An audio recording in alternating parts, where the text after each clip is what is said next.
good day, potential fellows. I'm really happy that you all could make it. I'm seeing more people joining. That is really good. I think,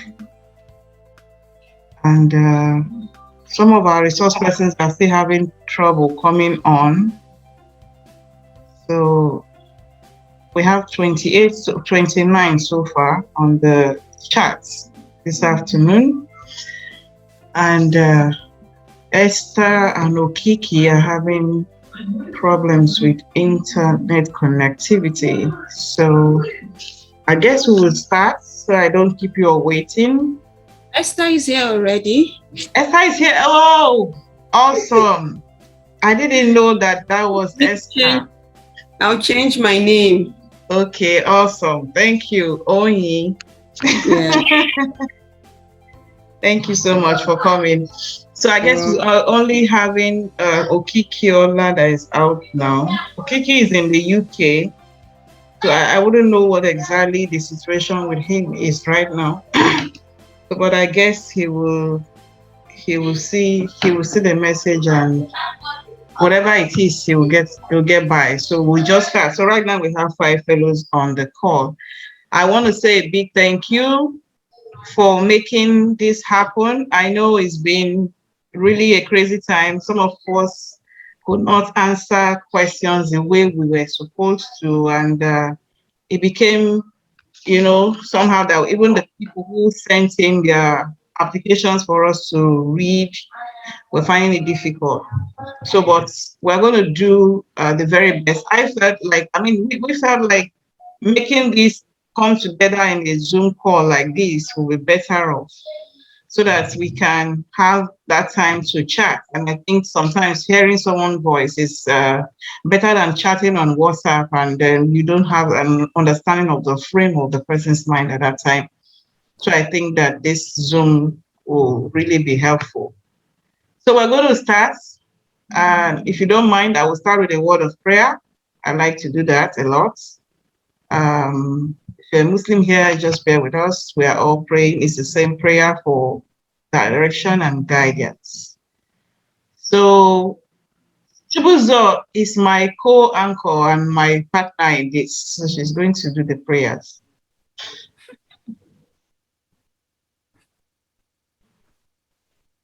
Can you mute yourself? Yes. Good. Is it evening? Yeah, it's in Nigeria. Good evening. Good evening, everyone. Just a very short prayer. Let's just, bring ourselves in the mood, prayer, and join us.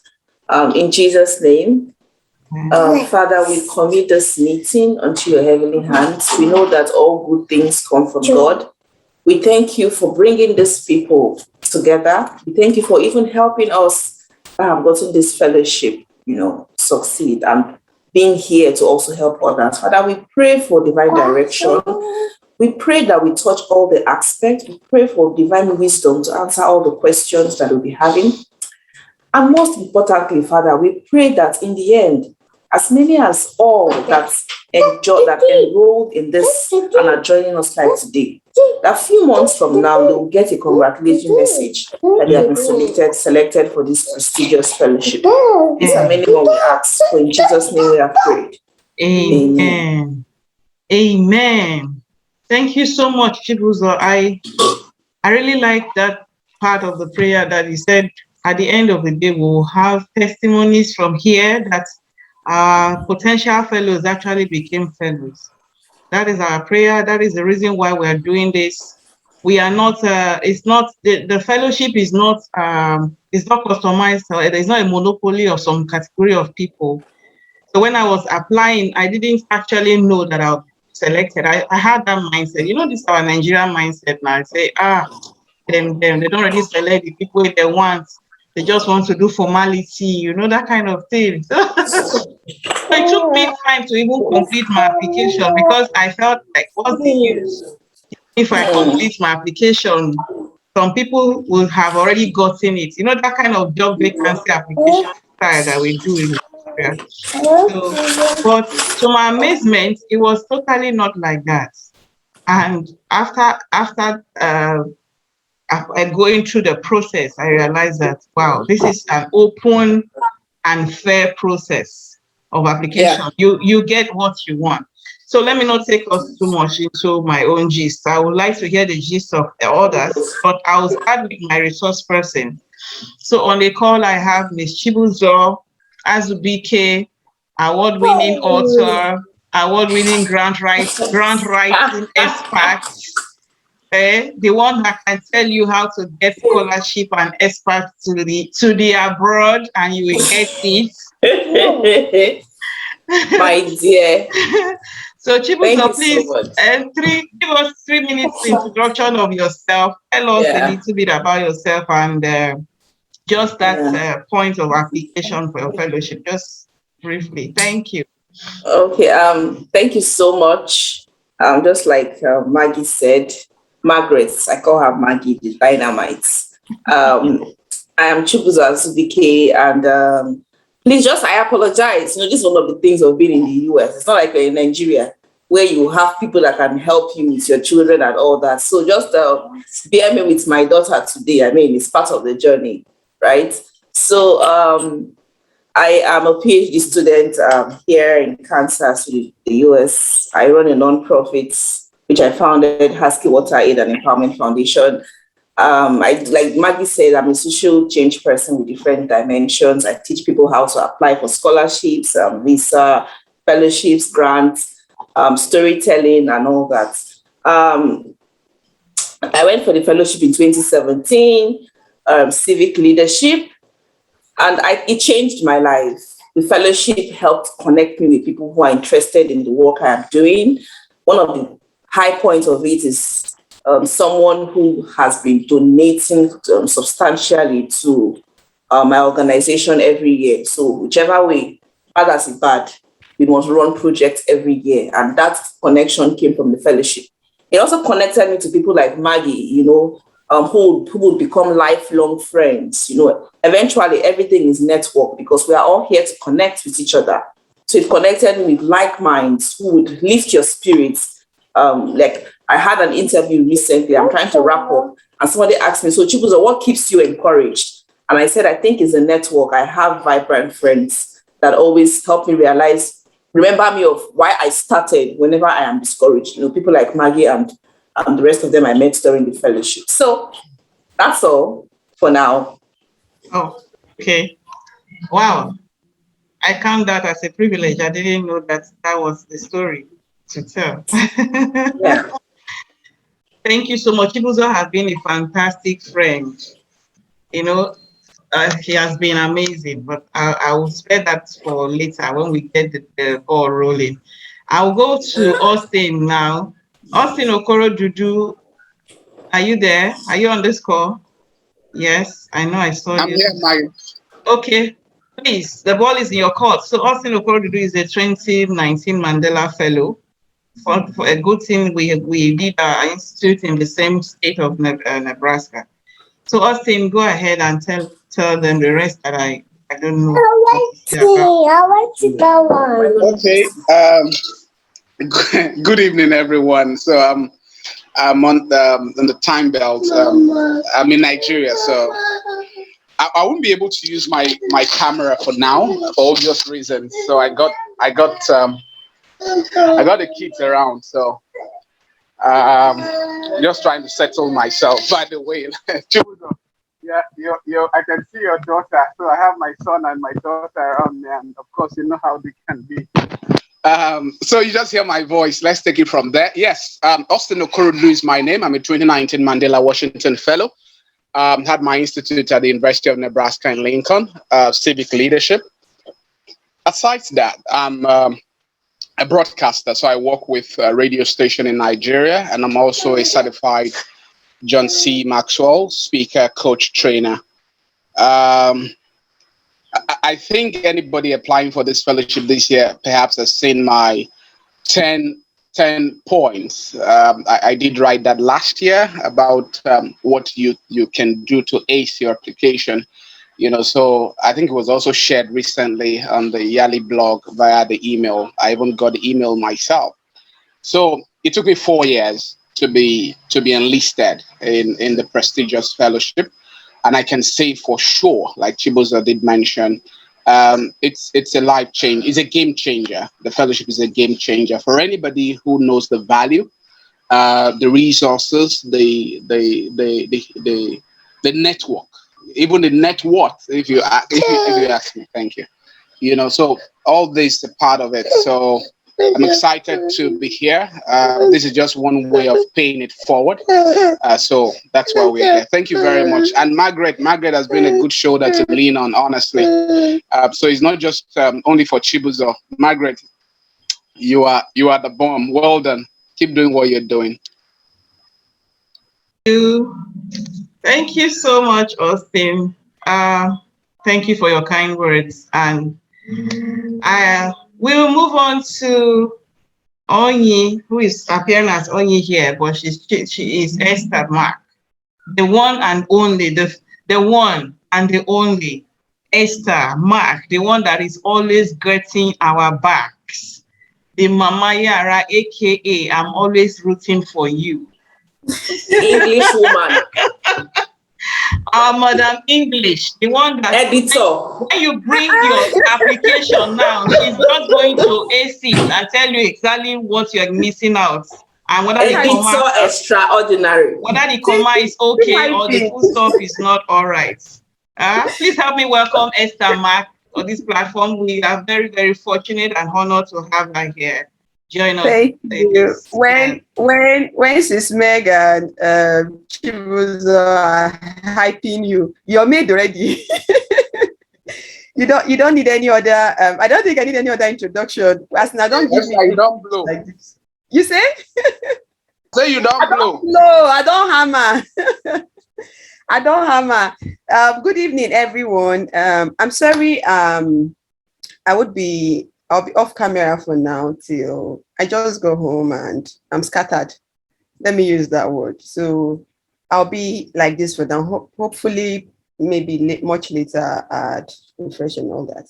So my name is Esther Mark. I am a development journalist. I work with young people. I edit Scholars of Africa, which is an online portal for African students. I also run SELI, that's Star Leadership and Education, Star Education and Leadership Initiative. And all we do is we connect young people to opportunities, information that help them make decisions, credible decisions about their lives in a number of ways. And then, yes, I'm an editor, I'm a writer, and every other thing in between. I love children a lot, so that's where the name Mama Yara came to be. And I'm popularly called in this part of the world Auntie Esther by people due to the work I do with children and young people, that's teenagers. The MWF has been an opportunity for me. Well, I would say it availed me. The basic thing I took out of MWF for me has been the network itself. Without MWF, I wouldn't have met Chibuzo, I wouldn't have met Meg.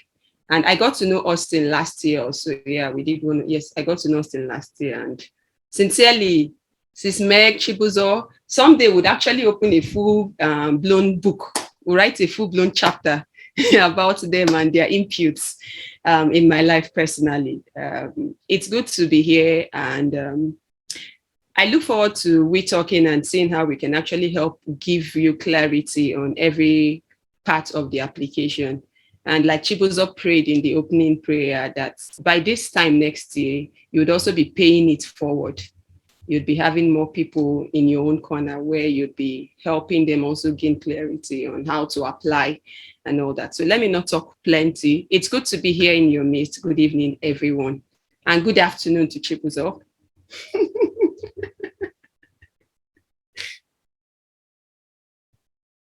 I hope my network is not delaying this whole process.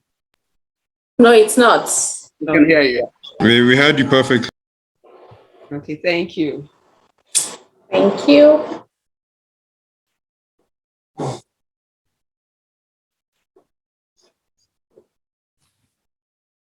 Oh.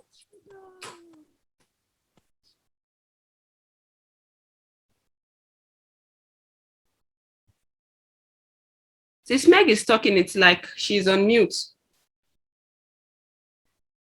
I'm sorry, I'm on mute.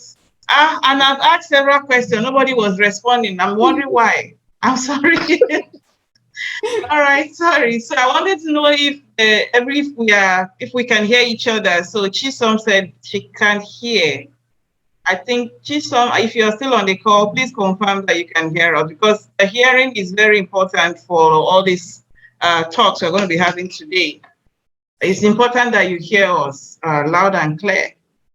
While we're getting that sorted, I will turn the table to our dear Hannah. Hannah has been fantastic on the WhatsApp group, coordinating questions, Q&A. Even in her present condition, she has been so wonderful. So I had to just drag her here. Like, I mean, you are the expert here. You guys are the latest, almost the latest Mandela Fellows. So you have a lot for people to hear.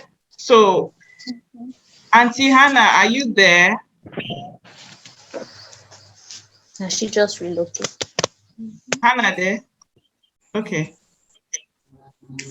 Hannah Basti, can you hear me? Okay. The meeting is recorded. Yes. Yes, I can. If you, how do we do that now? Because it's not a registered meeting, so I don't have your email addresses. That's the point now. I would have said, yes, I can share. But maybe we can share from our Facebook pages and maybe on the meeting on the WhatsApp group. For those who belong to the WhatsApp group, I can also share the link there for the video. All right, so Hannah isn't here, so I'll just go to Okiki. I think I saw Okiki Ola. Okiki joined the meeting. Okiki, can you just tell us briefly about yourself? We're just starting. We are just doing the brief introduction of the fellows here. So we'll just use 3 minutes, talk about yourself and how you got into the fellowship and what year and what cohort, what track did you apply for? It was about 4 years ago. Then she came back. Okiki Ola, are you here? Dr. Okiki. Family. I came back. Then no, was relocated. Okay, if you're Okiki, maybe he left. Maybe. All right, I think while we are waiting for him, we'll just proceed. Yeah. Again. So Hannah isn't here, Okiki isn't here. I think they were both here at some point. Maybe their internet off. But I want to count it as a privilege and an honor to have all of you here. Fellowship is the Mandela Washington Fellowship for African Leaders, like we all know. It is the flagship program of the U.S. State of the Department of State. I just want to pull out something here quickly, and we show it off. So I don't know. I will start with a basic question of how many people here have applied, and how many of us here are still planning to apply? Because I know the deadline is on the 15th, which is on Wednesday, next week Wednesday. So can you use the thumbs up or something to indicate if you have applied, planning to apply? Okay, Retta is planning to apply. Okay, so those who are planning to apply, yes, you'll be getting the basic information here, still in the process. Okay, Abenire. I'm currently on the application. Okay. All right, planning to apply. Has applied already. Have you submitted? If you have applied, I've applied 4th time and my 5th. Wow. Our prayer is that you will get it this 5th time. Jesus. Okay. Oh, somebody. Oh, Abenire has not submitted. Okay, good. Okay, that means you still have the time to adjust some things if there's need. Okay, still in the process. Okay, great. So for those who have started the application, so for those who haven't, I just want to, let me see.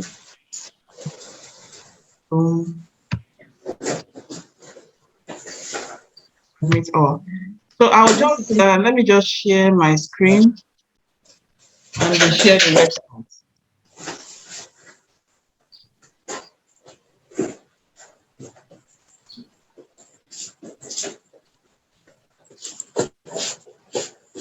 Can you all see my screen? Coming up.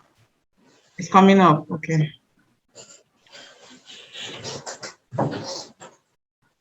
Yeah, I think the network is also slow.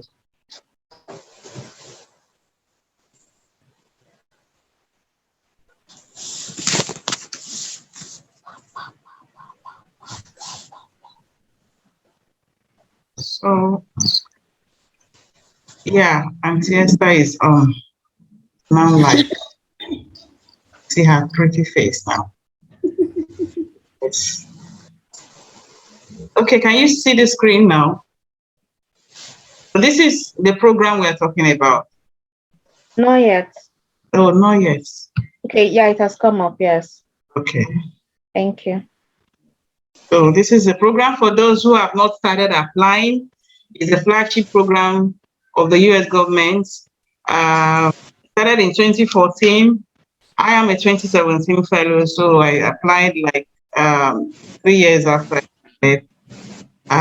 So far, like when we started, it was 1,000 fellows that were taken in, but I think after our set, they started the number dropped to 700.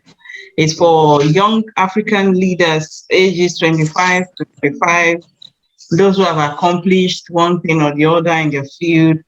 The program does not ask you if you are a graduate, if you have finished your PhD or you have a master's degree.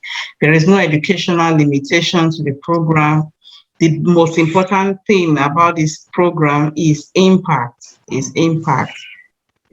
So, but I won't want to talk too much.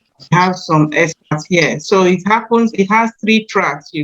From what you can see on my screen, the civic leadership track, the business and entrepreneurship track, then the public management, and at some point we had the energy track as well, the one that is tied to energy. I don't know if that is still the case today. And the fellows who qualify are being screened and interviewed, and then the finals will be announced sometime around January for people who made the final list. And so why we are having this discussion is to create a kind of guide. You look like one more look, like we said, one more look into your application. Look at what you have written, look at it again. For those who have not written at all or who have not applied, you have the chance to do that. You have a chance to quickly do that, because although it's not an application you do once it's not something you rush over, but it's a very good thing that you join. You hear what we are saying now, and then you try to apply. I'm not saying that we also have all the answers, so that you will not come and say, but I came for this. I came for this forum and I didn't make it. So that we are only here to offer our help. At the end of the day, there are other factors that they will use to determine whether your application qualifies. But for me, my name is Margaret Okojoku. I'm a 2017 fellow. I applied in the civic leadership track in 2017. I am a journalist. I also work in the PR section. So, like the other aspect of things, like when I said it's kind of subjective. I've also been a reviewer or grader of applications. So it is based on how the person reading your script is able to communicate with what you're writing. So if there's what you're writing and it doesn't flow with what you are representing, there's hardly a chance that that person will want to give you that grade for it. But I'm going to throw it open now to our resource persons. Okiki is on board, I can see. Okikiola, are you here now? Can you just say hi to the house? And then we can now move on. Okikiola.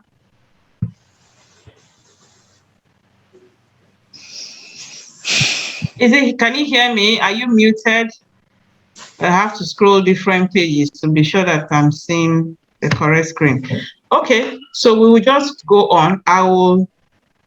So for those people who have not applied, it starts with basic questions, which I don't think we'll have time to capture that aspect of the application. So it starts with basic questioning about yourself, your personality, what you do, and you have to try as much as possible to answer those questions to the best of your knowledge. But I think it will make sense for us to address the essay questions because that's what a lot of people are here for. So I'm going to, first of all, if you have questions, please put it in the chat room. If you have questions, it will be great to see what your challenges are. So help us drop it in the chat box. So I'm just going to share my screen and pull out the question. But before I go on, I don't know if our resource person still has something to say. So Chibuzo, do you have anything you want to add before we dive into the questions? No, let's just dive into the questions. Oh, awesome. I'm pulling that out now.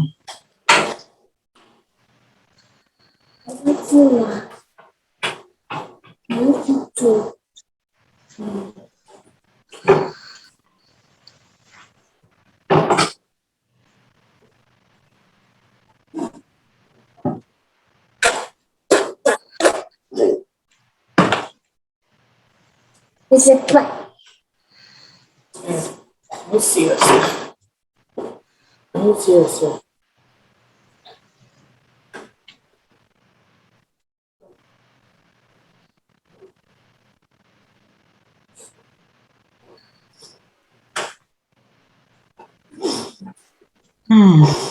Okay. Can you see my screen? Maybe I should. Yes.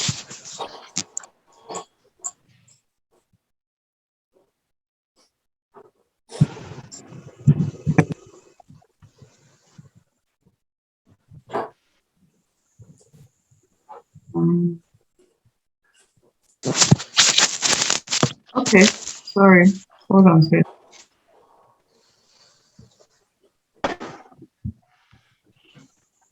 Right. So it's just a picture, is a screenshot of the questions that I got from Hannah. I believe you all can see my screen now. Can you? Can you all see my screen, please?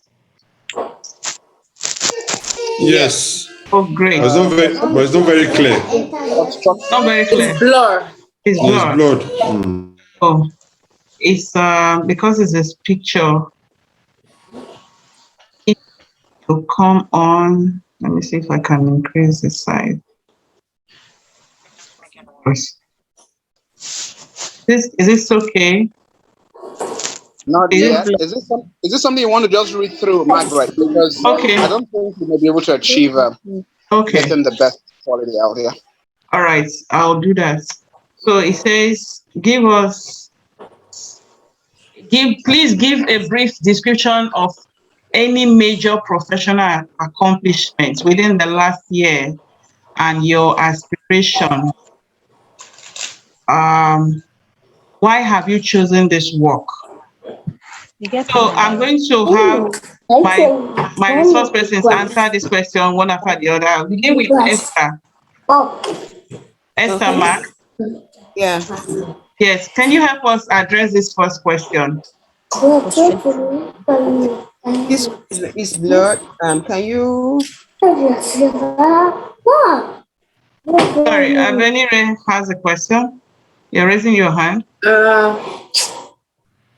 Okay. I'm trying to help Esther pose the question in the Okay, in the chat box.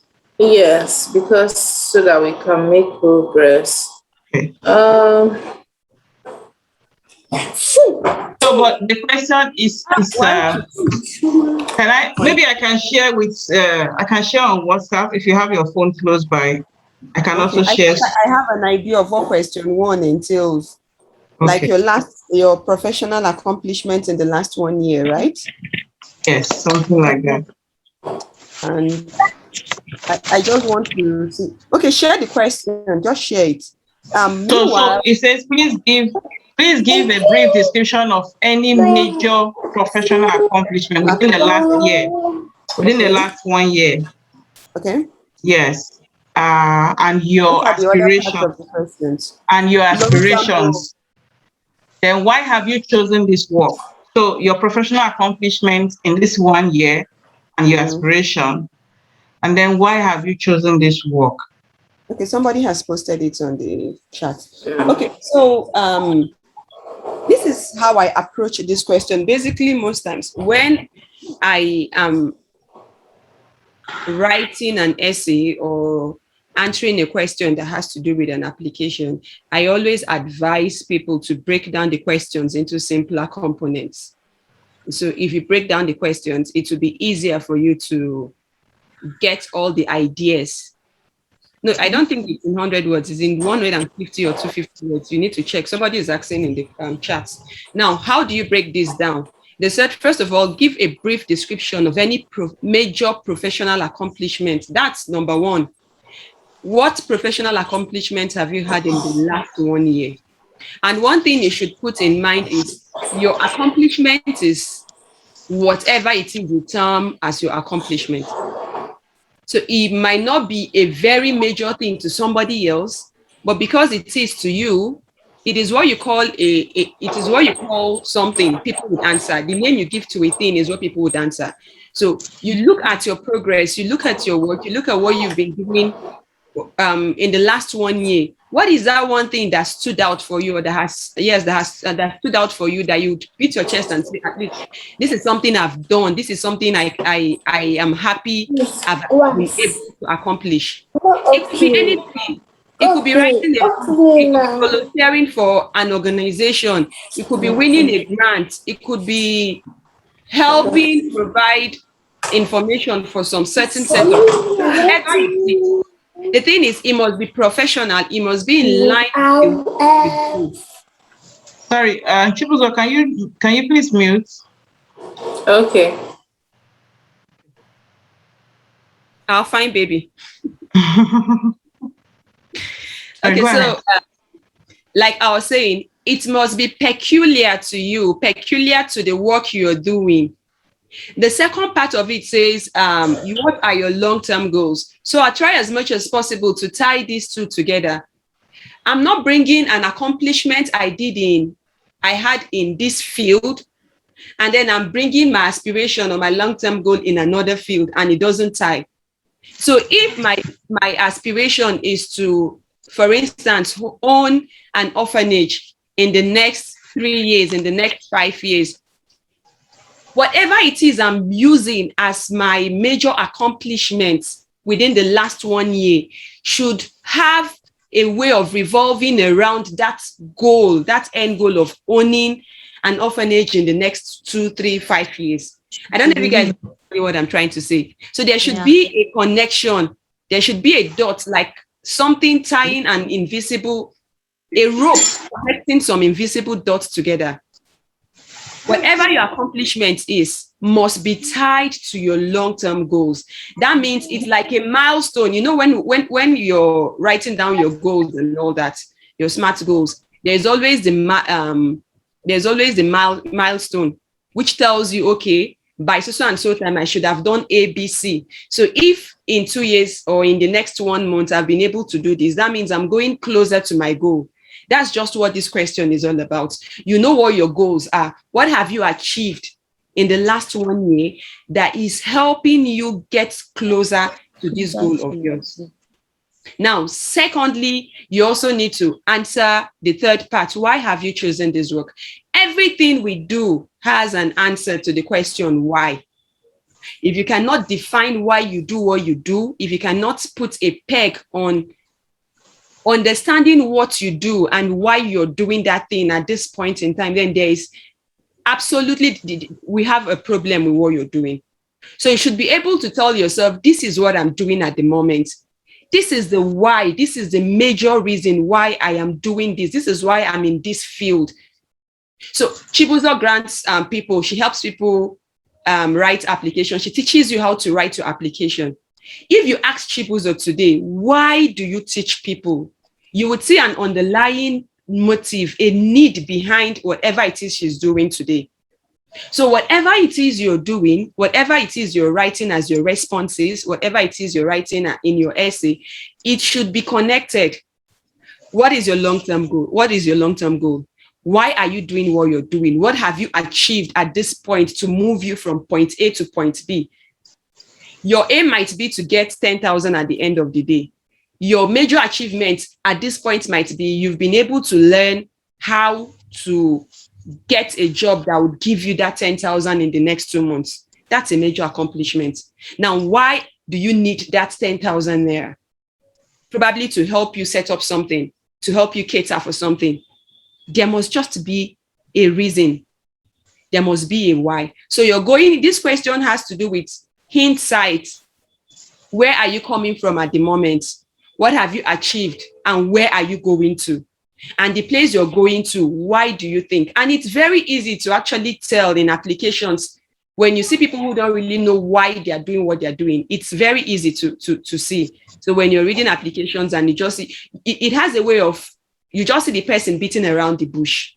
You can't really pin your hand or place your hand on exactly what that person is doing or why. So if you know your story, if you know where you're coming from, it's easy to tell, this is why I want to do this. So in answering this question, understand these 3 components, break them down easily. And if you're able to break them down, it will be very easy for you to do what to write. So much. Okay. Go ahead. I thought you were done. Yeah, no, I'm done. Oh, you're done?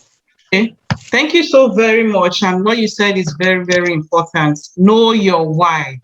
Know your why, because that your story is what connects you to the person who is reading it's not robots that's going to mark your scripts. They are human beings like you. And you know, one thing with humans is they connect. There's this connectivity with us. We connect to your story. So if I don't know your why, because sometimes some people start writing about their why, and then the next time they're already, what they're answering, when you go deep down into the question and then they try telling to break things down, that's when you start seeing some confusion about the why. And then the why start having branches and start having different things that were not connected in the first place. So your thought pattern and your thought process must be connected. If you are saying, I want to be an advocate for children or something like that, and then this is your accomplishment the next 1 year, and then down the line when you're going to talk about something not connected to children at all, you're already confusing the person reviewing your application. So thank you so much, Auntie Esther, for that intake. I don't know if anybody has any question on that question 1.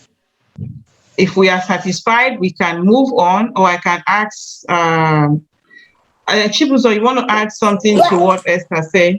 Maybe actually, I can see a question in the chat box. Somebody is asking, the professional experience section only allows for one current professional position. What happens to people who have a full-time job and are also running their enterprises or foundations? Oh, it's not related to this question, but I think you can add more jobs and perhaps call it part-time. Like the application is like building your CV. There's a part you get when you download it, you realize that it just actually builds your CV. So yes, maybe you've not gotten to that part, but it's there.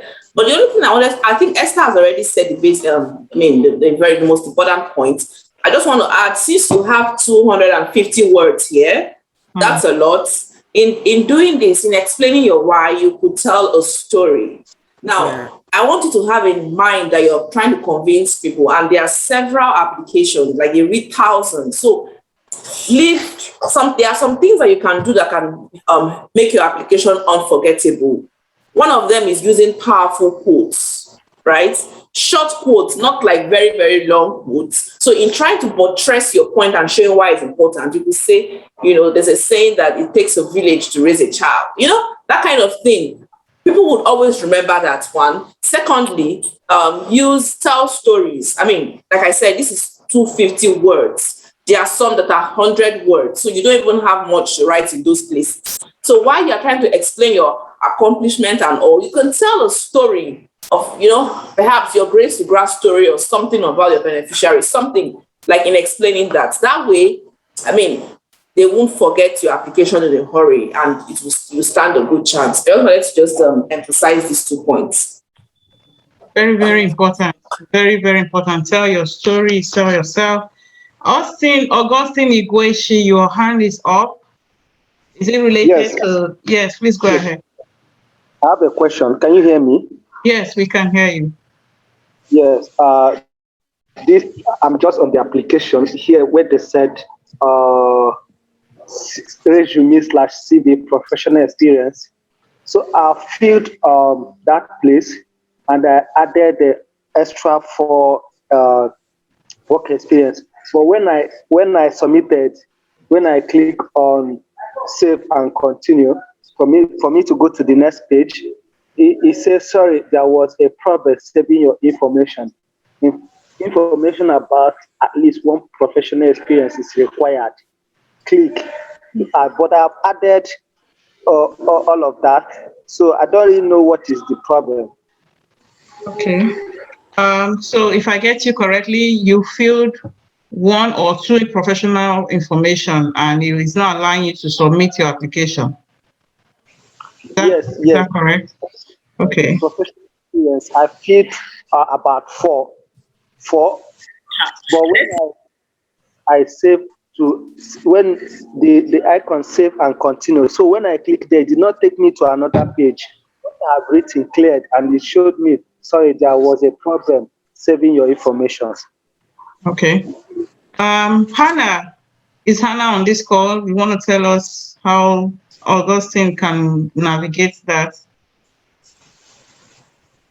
Hannah Bassi? I just want to be sure that Augustine's network is not the one playing pranks on him at the time. Augustine, would you want to tell us if you retried after a while, after that happened? What did you say? I'm saying that you're sure it's not your network that was playing pranks at the time you were doing that. Oh, I can't actually tell, but I have strong internet. But the stuff did not go through. I don't know if it were a network, but it just says sorry. Did you retry? Did you retry it after that time? Because I think I had that issue when I was applying at the time. I mean, I was saving and applying from different devices, because at times it's not saving. Of course, you want to also understand that the traffic is very high across Africa. Everybody is on those sides. Very true. Yeah. Oh, okay. Yes, I tried. I tried going back. So going back, I went back to where it says save and return. I click on save and return. Showing me the same thing. I could not find the previous one I filled before at all. Okay. All right. So maybe so it's the problem here is asking you to put in one professional accomplishment, right? Yes. And you have already done that. Yes, I added one professional experience from the recent, then added another 3 or another 4. Because they say you can add one current and up to 4 former professional experience. So which I added. Then I now click on save and continue. For it to take me to the next page, it now said, sorry, there was a problem saving your information. Okay, I could not. Okay. I could not the previous information I've written on that particular You just page. need one I think it's it could be internet. Are you using Wi-Fi? Are you using Wi-Fi or hotspot? I'm using the hotspot. Okay, so sometimes hotspots, for what I know about US applications, hotspots do not always work right.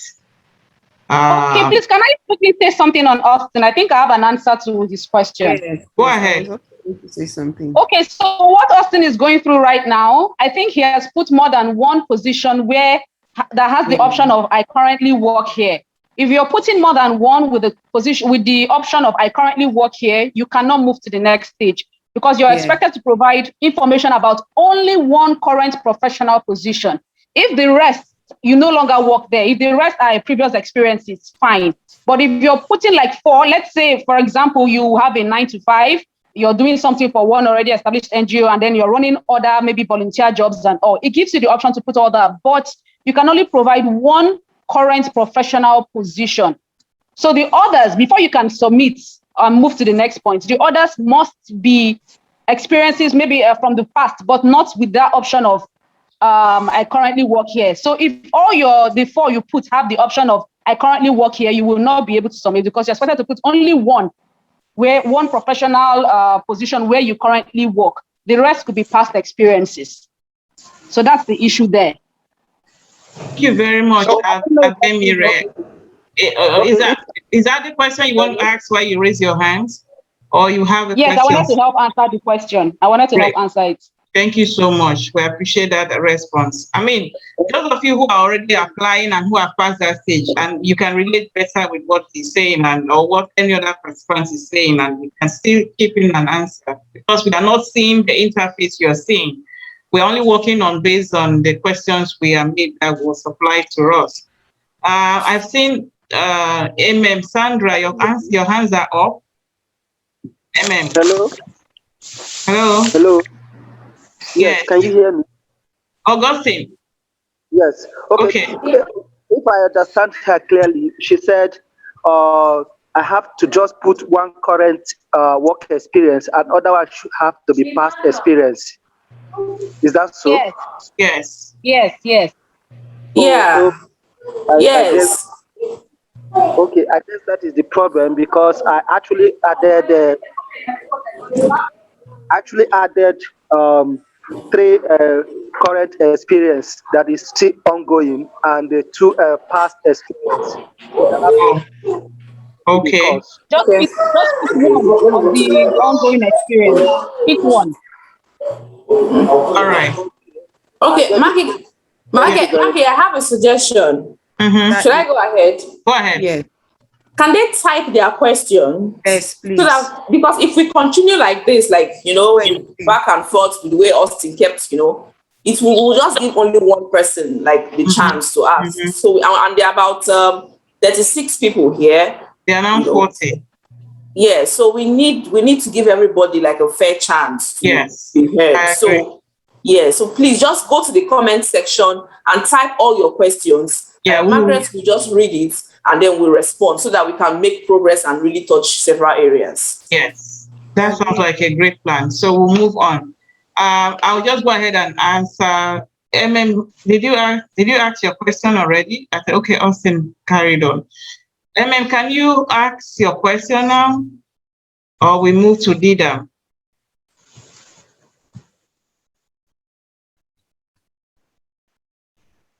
Okay. Is on this call? Can you unmute yourself? There are lots of questions in the chat box. Okay. Yes, I'm seeing them and I'm seeing hands ring. Dida, please go ahead with your question. And then we'll read the questions in the chat box. Thank you very much, if you can hear me. Yeah. Margaret, can you hear me? I can hear you loud and clear. Okay, good evening, everyone. I want to ask on the part where you need to fill in your honors and awards. If it is okay to add up as an award or as an honor your membership of another fellowship that you've attended. Okay, thanks for that question. I'm sure it's going to help other people. Chibuzo, what do you think?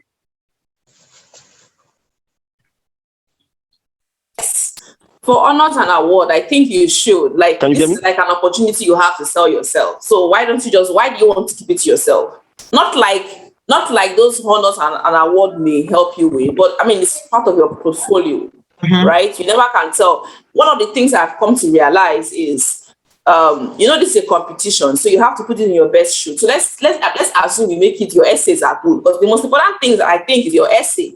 So let's say that you made it, your essay is really sitting well, and your interview is sitting well, and then it gets to the point where they have to choose fellows, and there's a tie. I think at that point, those extra things that you have could be considered. Absolutely. You're very correct. Who else wants to add something to that? Auntie Esther. I agree very well. Put in all the awards, whatever it is you think would sell you. Because at this point, nobody knows, apart from what you'll be writing in your statement, apart from what you'll be writing in your essays, nobody knows what you do or what you've not done or what any other extra thing you have. So this is an opportunity to sell yourself. I remember during my own application, I talked about a particular can you hear me, guys? Yes, I can hear you. Go ahead.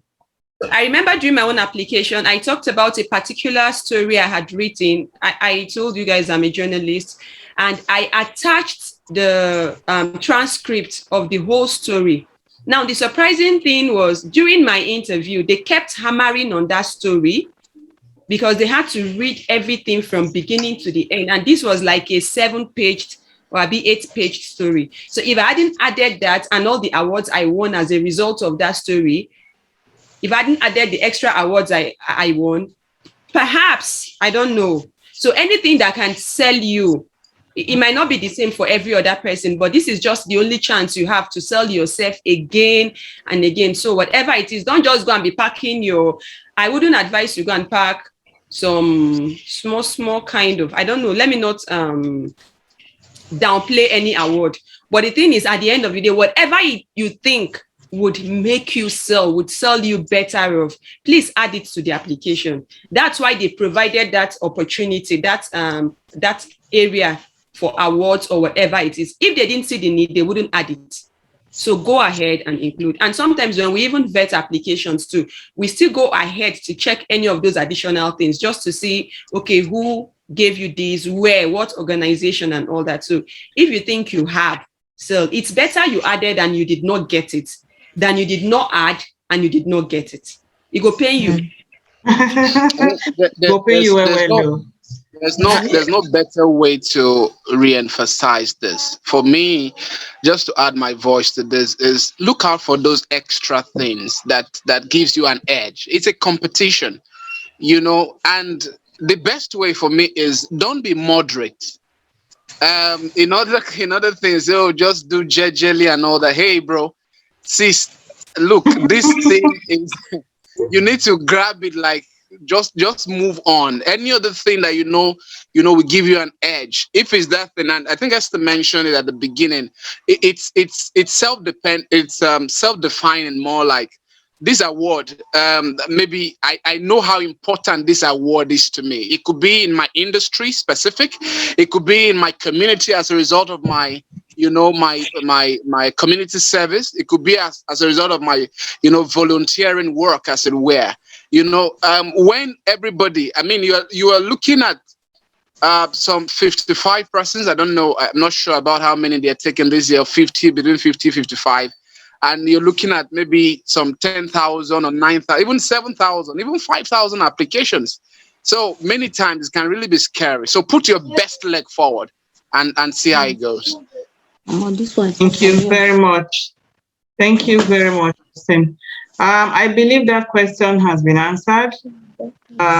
I will just take a few more questions on the chat box before we address Evelyn's hands up. Someone asked, before we raise this question, can your fellowship count? Can fellowship count as an award? Does scholarship also count as an honor stroke award? Who can answer? Yes, very well. So Henrietta and Abemire, you have your answer. Yes, your fellowship and scholarship can count as an award. Okay, I'll just scroll up. So we've rested that case. We'll to move on to another question on the chat box. Okay, NGOs. Okay, let's say over time you have volunteered with NGOs that feel the needy and those living in slum areas, but you have chosen a different path to make impact, like education. Hope is not a problem. So, do you understand? You guys understand that question? He said she is asking, or he has been feeding the poor for a while as an NGO, and then she has a different path of impact, like education. Is that going to be a problem if she wants to put it in her application? Like for question one? For me, I think you just find the connecting dots between, education on one part, feeding the needy, reaching out and all that. Just find a way to connect that story in such a way that it still has to do with, you reaching out, maybe to the less privileged or something. But find a tie between that, and you can. The best way you can put that is on the volunteering part. When you are now having the opportunity to say, okay, I volunteer for this, I do this, so you can put all that. That's what I say. Yeah. And I just want to chip in to what Austin said. I mean, I already see a connection between education and feeding, because if you don't eat, how can you even concentrate in class? Like, a sound mind has to eat first, so there's already a connection. Yes. I was going to say exactly what you just said. So thank you ladies for establishing that. So to apply for civic leadership, do you need to have an NGO? I think the answer is no to that.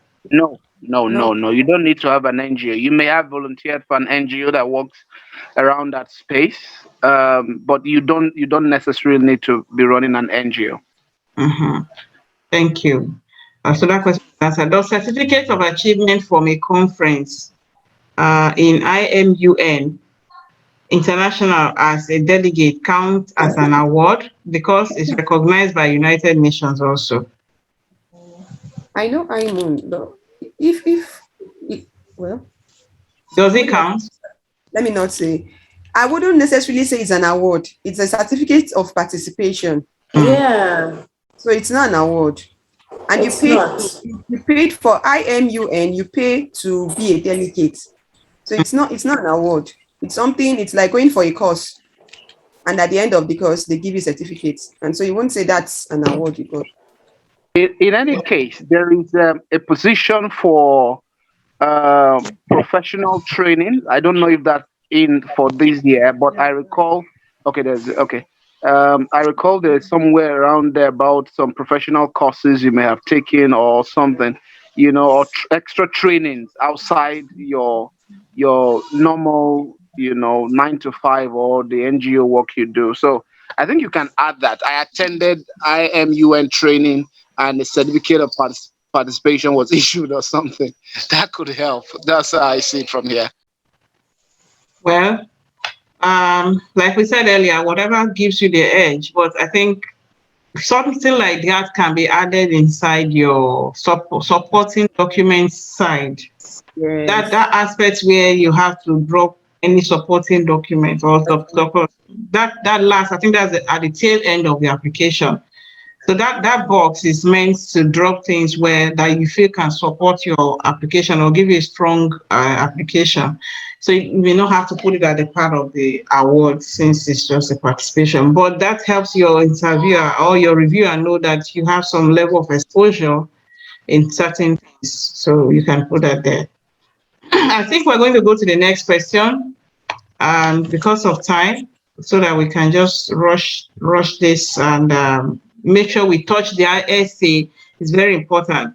Based on your understanding of your preferred track of study, which is civic leadership, business and entrepreneurship, and public management, what skills and knowledge do you hope to gain from the fellowship that you will not be able to develop through other education or training? How will you use those skills and that knowledge to adapt your activities in your home country and or community within the next 3 to 5 years? And that has 250 words attached to it. I'm going to ask Austin to start off this one. I'm hoping that I can still have Hannah. Is Hannah back online? Hannah, are you back? I can't see her. So Austin, can you start off that answer for us based on your? Yes, sure. Okay, go ahead. Yes, so I'm looking at that based on your understanding of your preferred track of study. What skills and knowledge do you hope to? So first, like we said, you must know your why. Why are you applying for this fellowship? And what are those things really that you want to learn that you want to learn in Bayero University or University of Abuja or UNN or any other what's it called, any other university around? So I recalled while I was doing mine, I did mention that I would love to learn networking skills, NGO management skills, because the story or the narrative I created at the time, which was very true of my typical self, was the fact that I needed to understand how NGOs work. I needed to understand how I can better become a civic leader. So I created that narrative around there to say, okay, yes, I would need to find out how to network more, how to manage my NGO more, how to connect with, similar people or organizations who are doing something around the space where I work. And okay, yes, let me look at the question again. How will you use those skills and knowledge, to adapt to activities back home? So I continue tying up the story to say, look, while I return home, I had my goals already set, and those skills will help expand my NGO, for instance. It will help take us from where we are currently, to the next phase of what we're looking at. So that was how I was able to tie it around at the time, and I don't think it's different from now. But the biggest of it is you just knowing what exactly you want. The skill you want to acquire might not be this. I mean, if you are in the business track, for instance, you are not looking at the same skill like myself, who went for the civic leadership track. And if you are in the public management track, you're not also looking for the same skills. So it's you that knows what you want. And that skill that you are looking out for is something that, you've been in Nigeria for maybe the last 5 years. You went to university here, you did your NYC here. Those things that you have not been able to get at the time is something you are looking out for. So it's something also personal that you need to dig deep into you to pull out those answers. Thank you. Awesome. Thank you. Who else wants to say something? Chibuzo. I think he said, he passed the message very swiftly, but I just want to quickly add, you see, like I said earlier on, 250 words. So you have more time to express yourself. And then you see that some of these questions are pregnant, so you don't just answer the question by just summarizing the idea. Okay, they just say, based on your understanding, what skills, not blah, blah, blah. Then you just say, okay, no. Answer one at a time. So what is the first question there? The first question is based on your understanding of your preferred track of study. It means that you already know if you are going for civic leadership, entrepreneurship, public management. So it means that you have gone to read about them, Google, to know what they mean, and you understand it first. So that's a good place to start, right?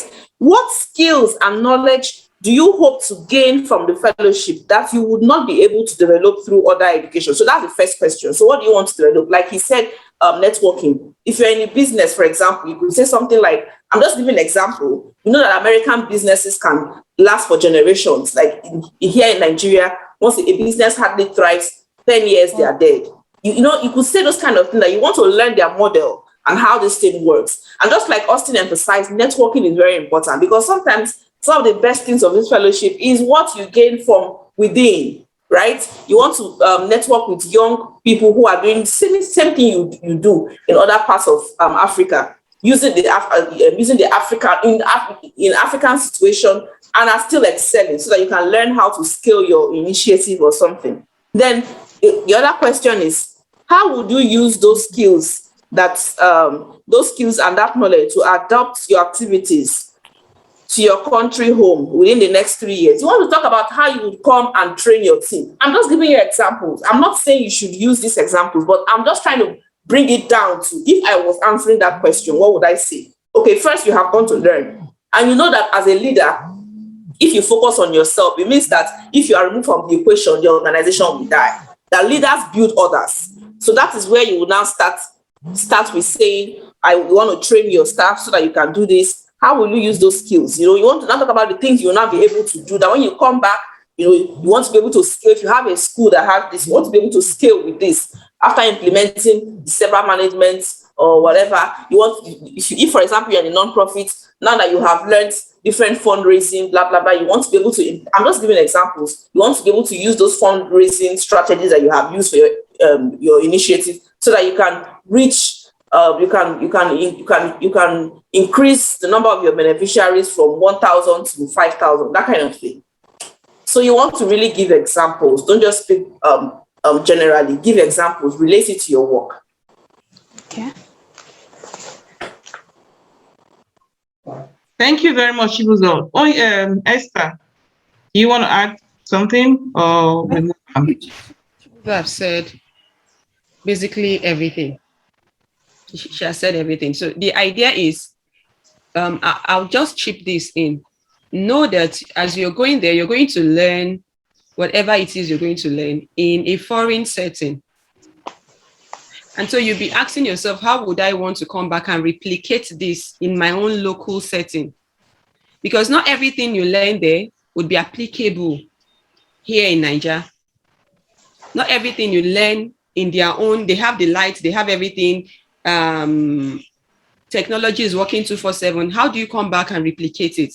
So you just want to learn. That's where that idea of networking with your fellow peers come in.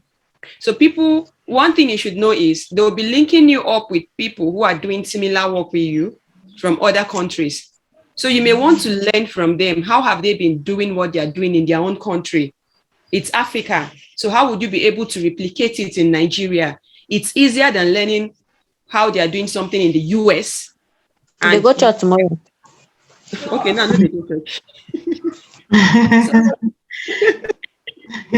So I don't know if you guys understand what I'm trying to say. Basically is just ask yourself, how would I want to replicate this idea? And everything you're doing should be about the society, betterment of the society, and not just for you. So if you learn and you come back and everything you're learning is just for you and you alone, no impact will be made. So don't forget to include the fact that at the end of the day, you want to move, you want to better your community from one point to the other. So if you put that in mind, it would help you. You're not going for yourself alone. You're going to help people. You're going to be able to scale up what you're doing from point A to point B. Thank you very much. I see a question down below the chat from Umar. Umar Abdumumin, sorry. He said he's a rice farmer. As a rice farmer, is farming a preferred aspect, and can I use it as my current job? Because that's basically what I do now. And I would say yes.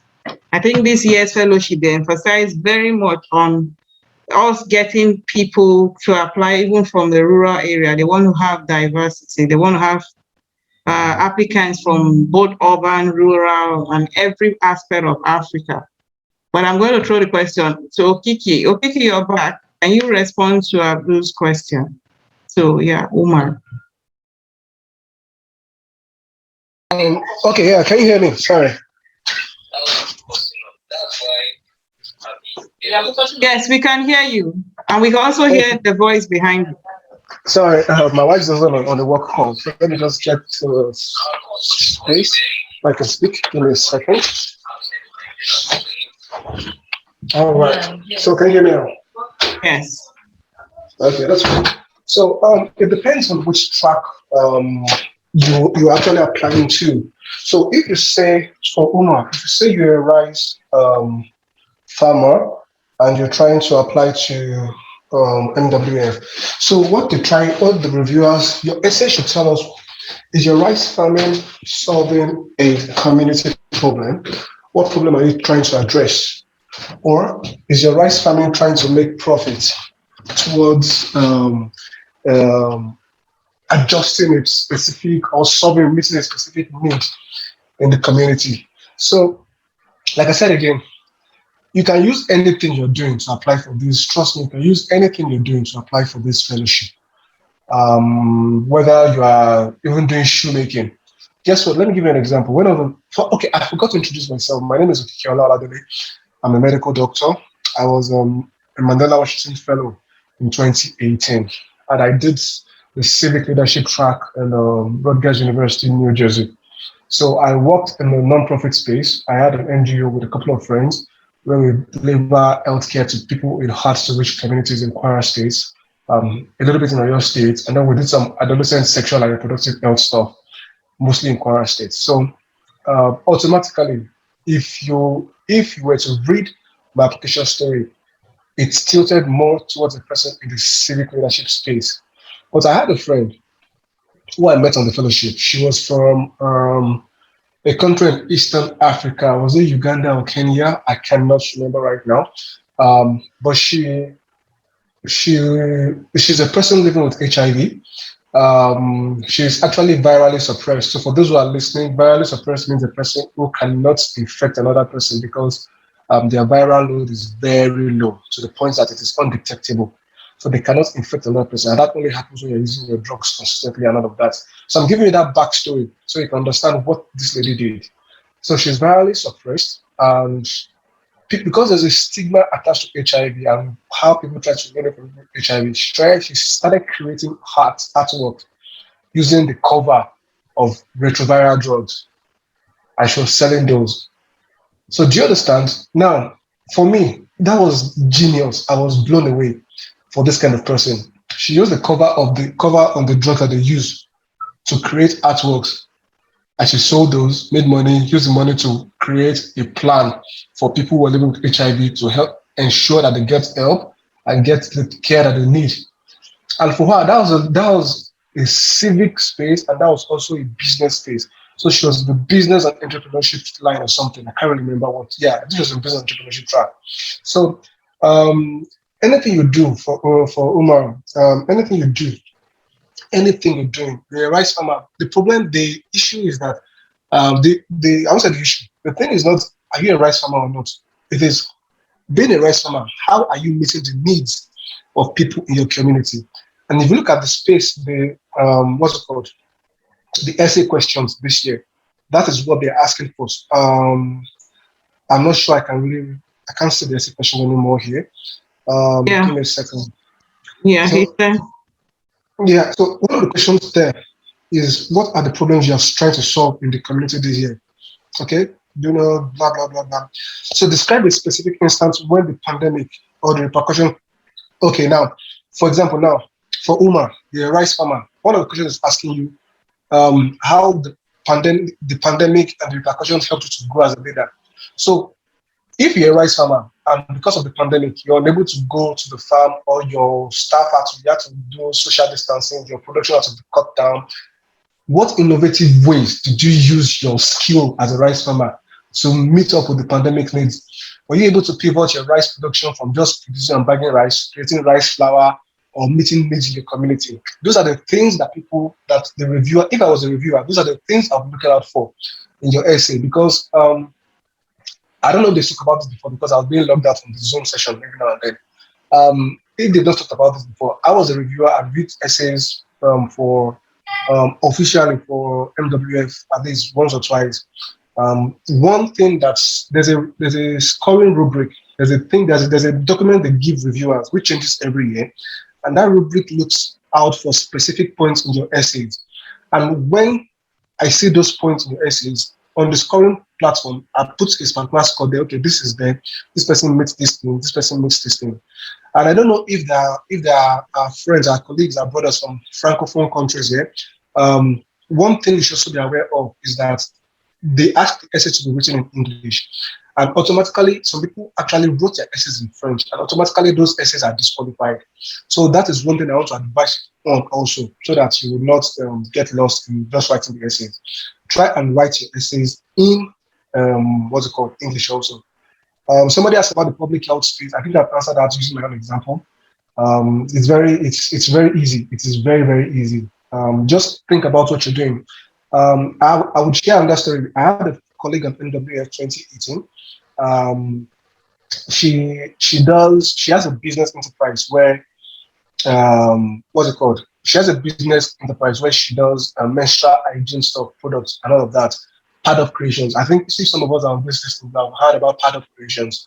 So she applied menstrual health is also a form of sexual and reproductive health, which is a public health space. But she made it in the way that she was able to create menstrual pads, reusable menstrual pads, selling menstrual pads, meeting the needs of females who are in the reproductive age group as a non-profit and also making money from it. So she applied as a business and entrepreneurship applicant, and she was selected for that. Public health, depending on what you're doing, you could apply on any role, any distinct, on any of the, you could even apply in what's it called? I think the third track is what public management.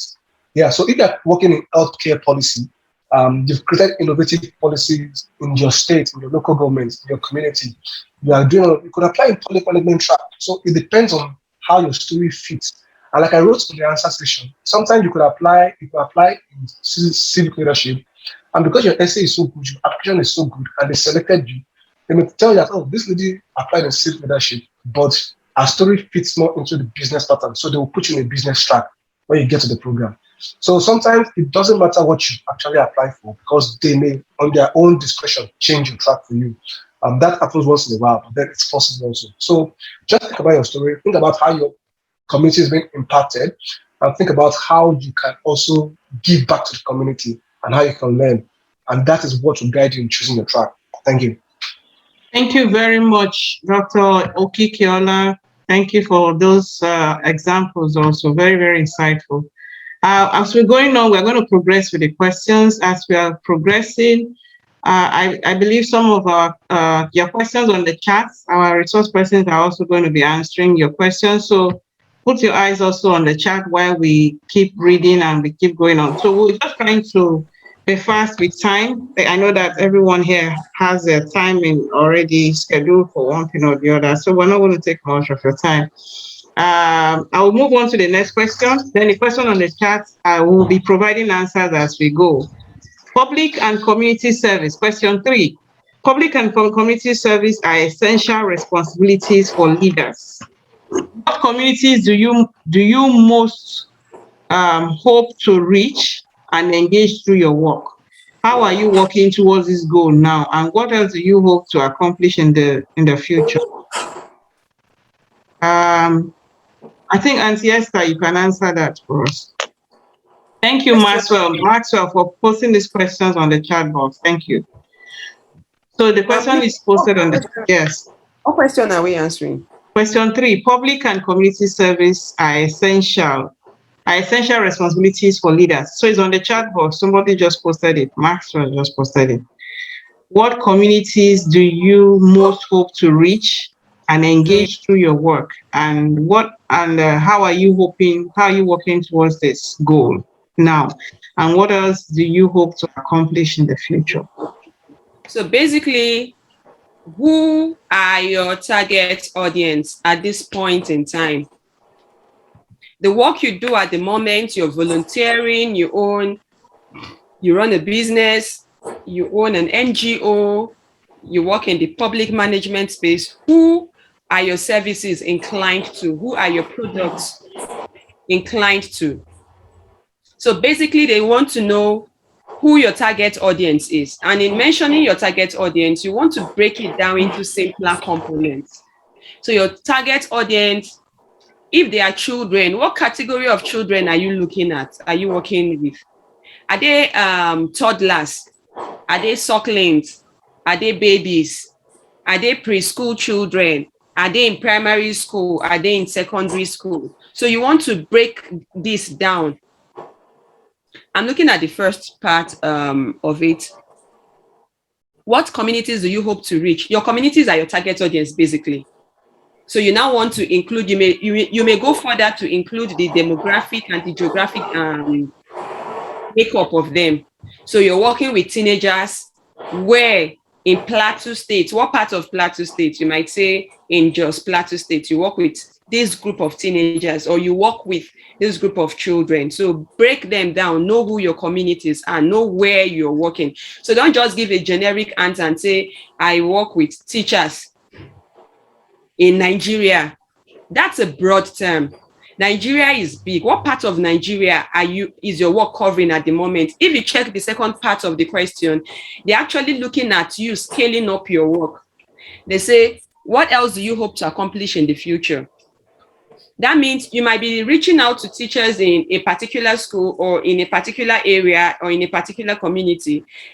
Part of your long-term goals might be to reach out to teachers all over the state, the surrounding, the neighboring states surrounding where you are at the moment, and possibly the whole of Nigeria and even Africa. So you start from home and then you go abroad, you get. So break it down. Who are you working with? Tell them who these people are, who these communities are. What are you doing? So it's not just enough to say you work with teachers. What do you do with these teachers? What are you doing at the moment to meet your goal? Remember question 1 and how we talked about your long-term goals. I was saying something in question 1. Your questions at the end, I think I should sound this. Each question should be a standalone, but when you look at them holistically, each one should lead to the other. That means if I pick question 3, I should be able to understand what you're saying in question 3 and grade it on its own. But if I look at them holistically from question 1 to question 6, I should still be able to understand generally. Question 1 is a build-up of question 2. Question 2 builds up from question 3. I don't know if you guys understand what I'm trying to say. So there should be a synergy. That's where we talked about those dots, those invincible lines connecting the dots. So your target audience, what are you doing with them at the moment? You just want to rephrase again. This is what I do with them at the moment. This is where I'm hoping to get to. And this is what I want to accomplish with this group of people in the long term. So tell them this is where you break it down into components, the class of people you're working with. And if you work with more than one group of people and you're using them for your application, make sure you explain. And as you're explaining, let there be a synergy, something that ties those group of people together. Something should tie the 2 or 3 group of people you work with together. So mention your communities. Your communities are made up of your target audience and your geographical jurisdiction, wherever it is you're working at the moment and where you hope to scale your work much later in the future. So hopefully somebody has something to add to it. Thank you so much, Auntie Esther. I don't know who has something to add. Austin, do you have anything to add to this?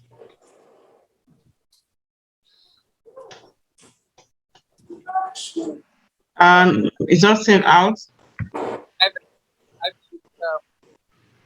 think that question has been dealt with. Okay.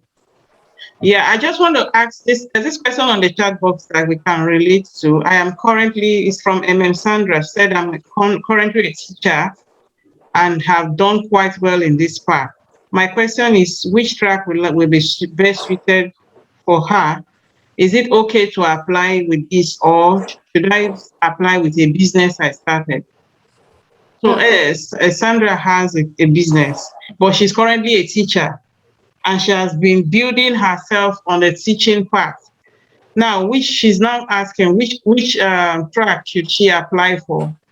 Or should she go and use the business that she just started to apply? Do you have answers for that, Esther, Chibuzo, Austin. Okay, let me just chip this quickly. Like, this is like a small secret. Don't take this outside, right? Thank God this is Zoom. Exclusive secret, yes. Exclusive. So now I have actually taken time to look through, study the trend of fellows, like because I review people's application, even though I can't really do that now because of time. I found out that business and entrepreneurship is the most competitive, right? It has a lot, it has more slots. So let's say now it's 70 slots. Business and entrepreneurship can have like 40. That's how it is, because they want to build more business people that can help the economy thrive, right?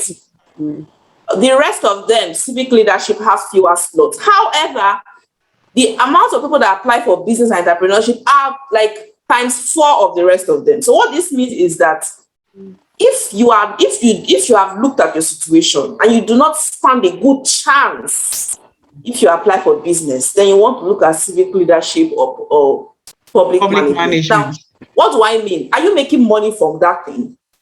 Like, there's somebody that I work on an application. She got to the semi-finals, but she chose business leadership only for them to ask her this question: how much are you making? How much did you make in the past 1 year? And she said 2 million. 1 year, 12 months, 2 million. That was what actually disqualified her. Every other question, she got it right. And they could have maybe put her in civic leadership, because they do that too. Yeah. But let's say luck was not on her side. For some people, they get that, right? So what I'm saying is, if you are really making good money from your business, project those figures in your application. Do you get? Project it. Even though you are solving a social problem, in the past 1 year, you made profit of 6,000 naira, and you were able to employ 50 hands. Those kind of numbers. But if it's just a small startup, right? Because Mandela Fellowship is not a grant. It's not like Tony Lumelu. If it's a small startup, though you don't really have you don't even have any staff. It's just you. You are self-employed. It's not really made much money. I think you should look at civic leadership. Here is why. People who run social enterprises, like social entrepreneurship, they still fall under that space. Personally, I wouldn't consider myself a business person. I'm in the social space, because even eventually all the whole money I'm making, I'm still finding a way to still use it for the NGO. So I've just come to terms with I am in that social space, right? So even NGOs find ways to even make money. So they can understand that what you are doing is fundraising strategies. If you are doing like a business, it's fundraising strategies to keep your NGO active. I don't know if you guys understood the point I just made now, but to summarize it, choose the one that you have the highest chances, not the one that you like, but the one that your abilities match with. So since it's just a startup, I don't know how much you have made, though. I'm just saying it based on the question you asked. But given the fact that you said that you have you run an NGO, you're a teacher, those things, civic leadership, you have higher chances. That's my opinion. Thank you very much. Yeah, Esther, you want to ask something? I said I totally with what she said. Like, it's even an eye opener too. Yeah. So you see, now we are even getting to expand beyond the regular thing we know on paper. So if you're a teacher and you have done well in your path as a teacher, I think that is where you have better. That's where you have a better chance. Except, like she said, if your business is posting some good figures that are employing people. So another understanding for Mandela Washington Fellowship we need to have is that the American government is looking at what is this person doing? What is this lady doing? What is this guy doing? What more can we do to make him expand beyond what he's doing? Do you understand? So they are coming to build on what you're already building. They're not coming to start up the building. They're coming to look for potentials. They're coming to look for what is available, what can be built, and how many people can be impacted. So if we have someone who is doing so well in business and is employing 100 people, and we have someone who have just started and is just employing one person or two people, And they'll weigh it up and see where can we put in our money and know that it's going to affect the larger populace. And if this person come back, they look at the accumulative impact that it's going to have more on the community. So that the most important thing is that they want to affect a lot of lives, and they want to use people who are already having that opportunity, people who are already thriving in that space to do it. So they are going to build on what you have already, not just starting. So if you know that your strength is in the civic leadership space, even though you have a business, it's good to project where you have strength, where your strength is. Where if they wake you up in the morning before at any time you can answer, you can give that answer on. Okiki, you want to say something to that? Yeah. So I agree with what everybody has said. For you as a primary school teacher, and you also have a business, like I said, if primary school, as a teacher, what efforts are you putting into developing your community? How are you responding to all the questions that has been discussed today? And how does your response tie to the specific needs of the US government with regards to this fellowship program?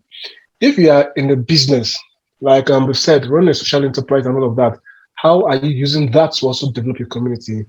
And somebody mentioned, sorry, I wasn't paying attention, but somebody mentioned about figures. Trust me, put stats, put figures in your application. As much as it is relevant, they want to know that, okay, as a primary school teacher, I teach so number of children on these topics, and I help them to do this in their, just let them know. As a business person, what does your business address? Okay, I work with, somebody asked a question about HIV people right now, people living with HIV right now. Said I work with HIV, I work in a teaching hospital, I work in the HIV treatment section, and I see so number of people every day. And in the community, we help to do this and this and that. And over the last 3 or 4 years, we've improved the life of about 5,000 girls and make them self-sufficient. And please, one thing, don't lie on your application, because if you lie, they will find out. That is one thing that is very important. So if you've not lifted 5,000 people out of poverty or something, don't say it, because there must be an evidence for it. And in fact, something like lifting 5,000 people out of poverty is something I cannot even hide, because trust me, that kind of news will come out in Nigeria and even the US government to find out about it. So don't lie on your application. So don't say figures. What is your profit every year? And how are you reinvesting that profit into the community? So if your business is still new and you are not, unless you are doing massive numbers already, if your business is still new and you are not yet very well grounded, you may not want to choose a business track. You may want to focus more on tying your business and your teaching job as a social enterprise in a way. That is one way I can ask you to look at it. Because if you go out and out on the business track and you are saying that, okay, in the last 6 months, I only made 200,000 naira. I mean, that is not a business. That is probably as a hobby or something. So that is how, although on very rare cases, there are people who actually tell them about, this is what I want to do. This is how I've started it. And I've not gotten to this level yet, but this is my plan. This is how I hope to reach this level. And these are the steps I've outlined for myself in the next 5 years. And because those 2 steps are so good, they end up getting selected for the fellowship, because they seem to have a trajectory that can be followed easily. So just think about it very well. If your business is still very new and you're not doing that massive numbers, you cannot really defend how your business will affect the community in the next 5 years. I think you'll be safer picking the civic leadership space since you're already in primary school, working with children and all of that stuff. Or you can tie your business. If your business actually ties with being a social enterprise, you can make your application seem like that, and then you end up picking and being put in either business and entrepreneurship or the civic leadership space. Thank you. Thank you very much, Okikiola. Believe that. Yes, go ahead, Esther. I know of a fellow in what's his name, Nnamdi or something. He owns a school and he went under the business and entrepreneurship track. So if you own the school you're teaching in at the moment, then you can actually use the B&E track to go. You can go through the B&E track because they're looking at you scaling up what you're doing. But if you don't own the school, Auntie, go on that. That's a very good example. Yeah. Nnamdi is in our cohort, and he's one of those who made us see that it's possible to run a school and be a businessman. You know. So those of you who are into the education space, you know, and are seeing education like, yeah, you know, teachers, the reward of the teachers is in heaven and all that, you know, there are aspects of this that you can actually make as a business. Actually, it depends on how you're running it. And some people run their business and it comes like social enterprise, just like Okikiola just said now. You know, that's where you have to learn to balance both. The business you are running, how are you using it? Are you giving it back to society? So when you are running a business and the money is going back, just like the example he gave of an HIV survivor who is using the cap of the cover of the drug to do artwork, and she's taking the proceeds from the artwork and giving back to the community to help build one thing or the other. That is a way of making impact. So we are going to move on to the next question. Looking at our time, we don't have much. Question 4.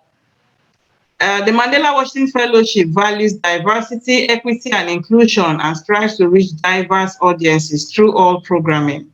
Provide a specific example of how you have committed yourself to these values in your professional and or personal life. So have you worked in a situation where you have to work with people from diverse culture, background, diversity, you know, disability, men, women, having diverse opinion?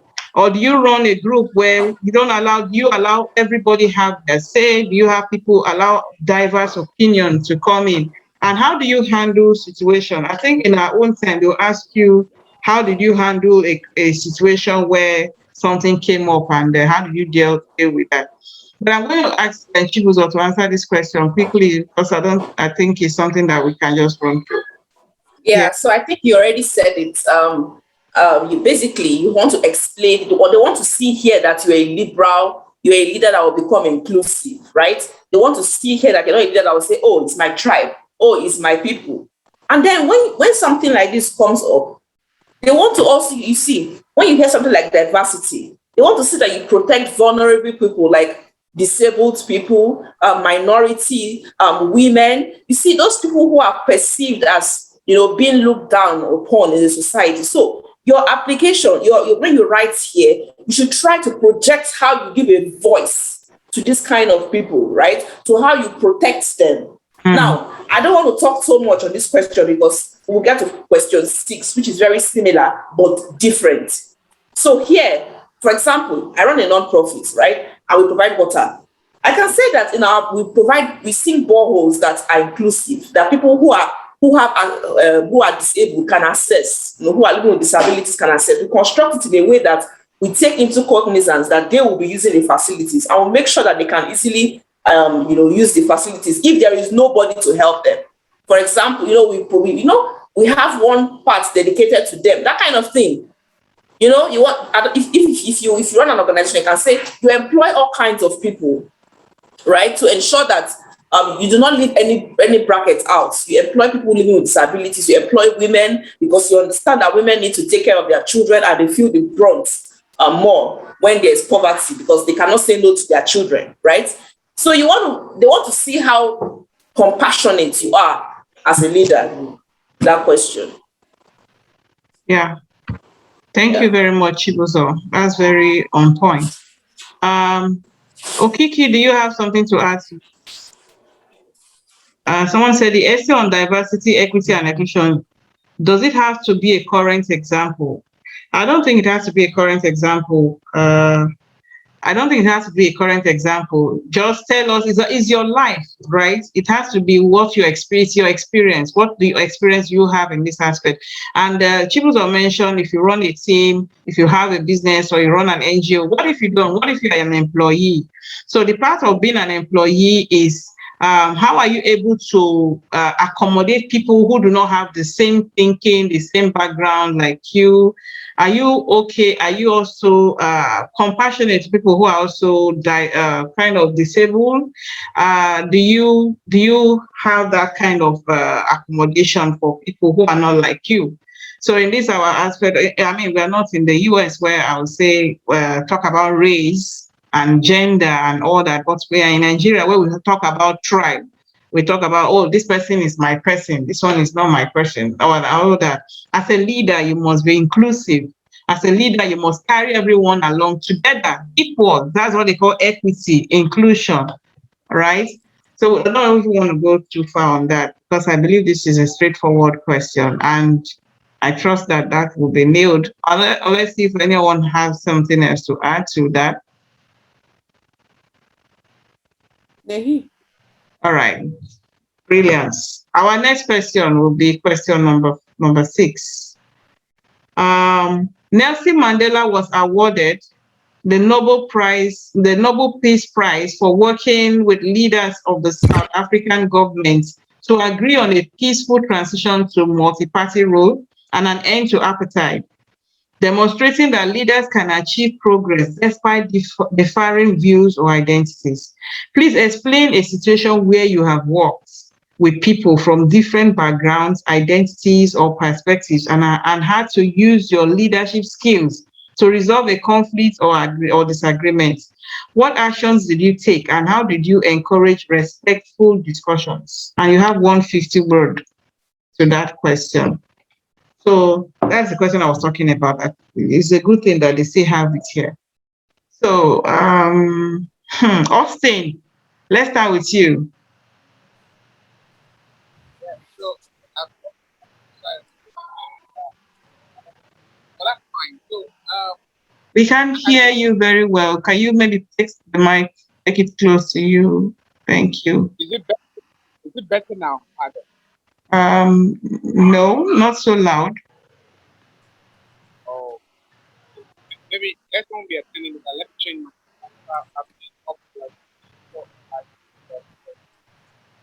Oh, we missed question 5. And we're in question 6. Okay, no problem. We can come back to question 5. Okay, so since we're having audio sound issues, Esther, do you want to speak to this? Question 6. Yes. Okay, I've been answering questions, so I may need to. Oh, okay. We can move to Chibuzo while you are trying to get the question. Chibuzo, the grant writer. So quickly now, question 6 is okay. I think we skip question 5. So let me just go. We're talking about question 6. So question 6. We'll go to 5 back. We'll go back to 5. So question 6 is similar to question 4, but the difference here is they want to hear you talk about conflicts, right? They want to hear how you are able to resolve conflicts where people have different views. So this is the difference between question 6 and question 4. In question 4, you don't have to talk about an example that has to do with conflicts. Pay attention to that. But in question 6, you must give an example that has to do with conflict. So let me put myself in that question. If I want to answer that question, I could say that I work in an organization where the staff are not well paid and they want to leave abruptly. And there's tension because even the management staff do not even relate well with the staff. They treat them as though they are slaves. And then the people just decided to, what they call it now, destroy properties and steal some properties and run off, leaving the company, in bad shape. So when you discover this, I'm giving an example because I like to tell stories. So when you discover this, right, because I see you have how many words there? 150. Quickly, now you learn how to use one word that can explain different things. Like instead of using a phrase, use a word. So that you can actually stick to the time, to the number of words. So what did you do? You spoke with the management. You brought them to the table. They want to see that you have good communication skills there too. So you were able to bring them to the table, highlighting the strengths, what they have been doing well for the organization, and letting them know that the organization will do better if they address these areas. Now you were surprised that the what's it called now? The management saw reasons with you, and they were able to meet face to face with the staff, and salaries were increased, and you realize that even after 3 or 4 months, it improved the company's productivity, right? So what could have led to crisis now even led to the growth of the company using your your strategy of dialogue and good communication. This is an example.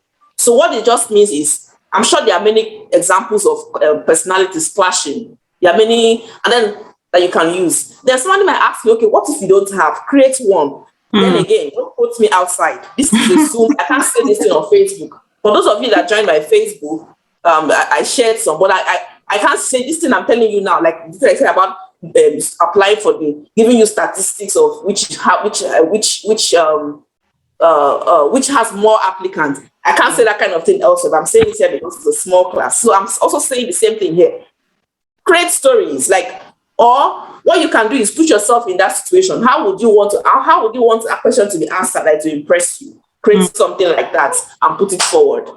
Of course, I wouldn't say you should derail from, don't derail so much from everything you're applying. Let it connect, just like Okikis and Esther have emphasized. Let it connect. So if you are in an education space, you want to talk about something that connects in that space, right? In education space, you don't want to be talking about how you will solve a problem there, and the thing is totally unrelated to your goals. That one will just be so fake, But I still think that if you think well, you'll find those scenarios. Thank you very much, Esther. Chibuzo. Does anyone have anything to add? So when she said create story, don't go and lie, you. But put yourself in a situation where, try to project an answer to that, just in case you have that situation. What would you do if you are in a company or in an organization and such things are happening? What would be your standpoint? How will you resolve that issue? They just want to hear from you, to know that you have that leadership ability to solve crisis, irrespective of where it's coming from. Thank you very much. So we'll quickly take question 5 and then we'll move on.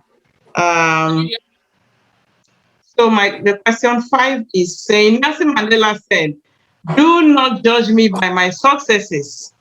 Judge me by how many times I fell down and got back up again. Strong leaders are able to effectively handle challenges. The COVID-19 global health pandemic has posed significant challenges, both globally and locally. Describe a specific instance when the pandemic or its repercussions posed a problem that helped you grow as a leader. What did you do, and how are you applying lessons learned from this experience in your current work?" You have 150 words. Esther, do you have something to say to this? I think this question is more current because it's also addressing the pandemic. We didn't have a pandemic when we applied for the fellowship. Well, please go ahead. The pandemic came and paused everything we were doing. Nobody saw it coming. We all had our plans for our projects, our organizations, our places of work, and all that. And it came and it happened, and everybody had to go back inside. So you wouldn't tell me at the end of the day, the pandemic didn't cause a setback for you. One thing you should know with this question is leaders are always proactive. So it's not in your ability to face issues, but it's in what you do with the issues you face. That's basically what they want to say with this whole thing.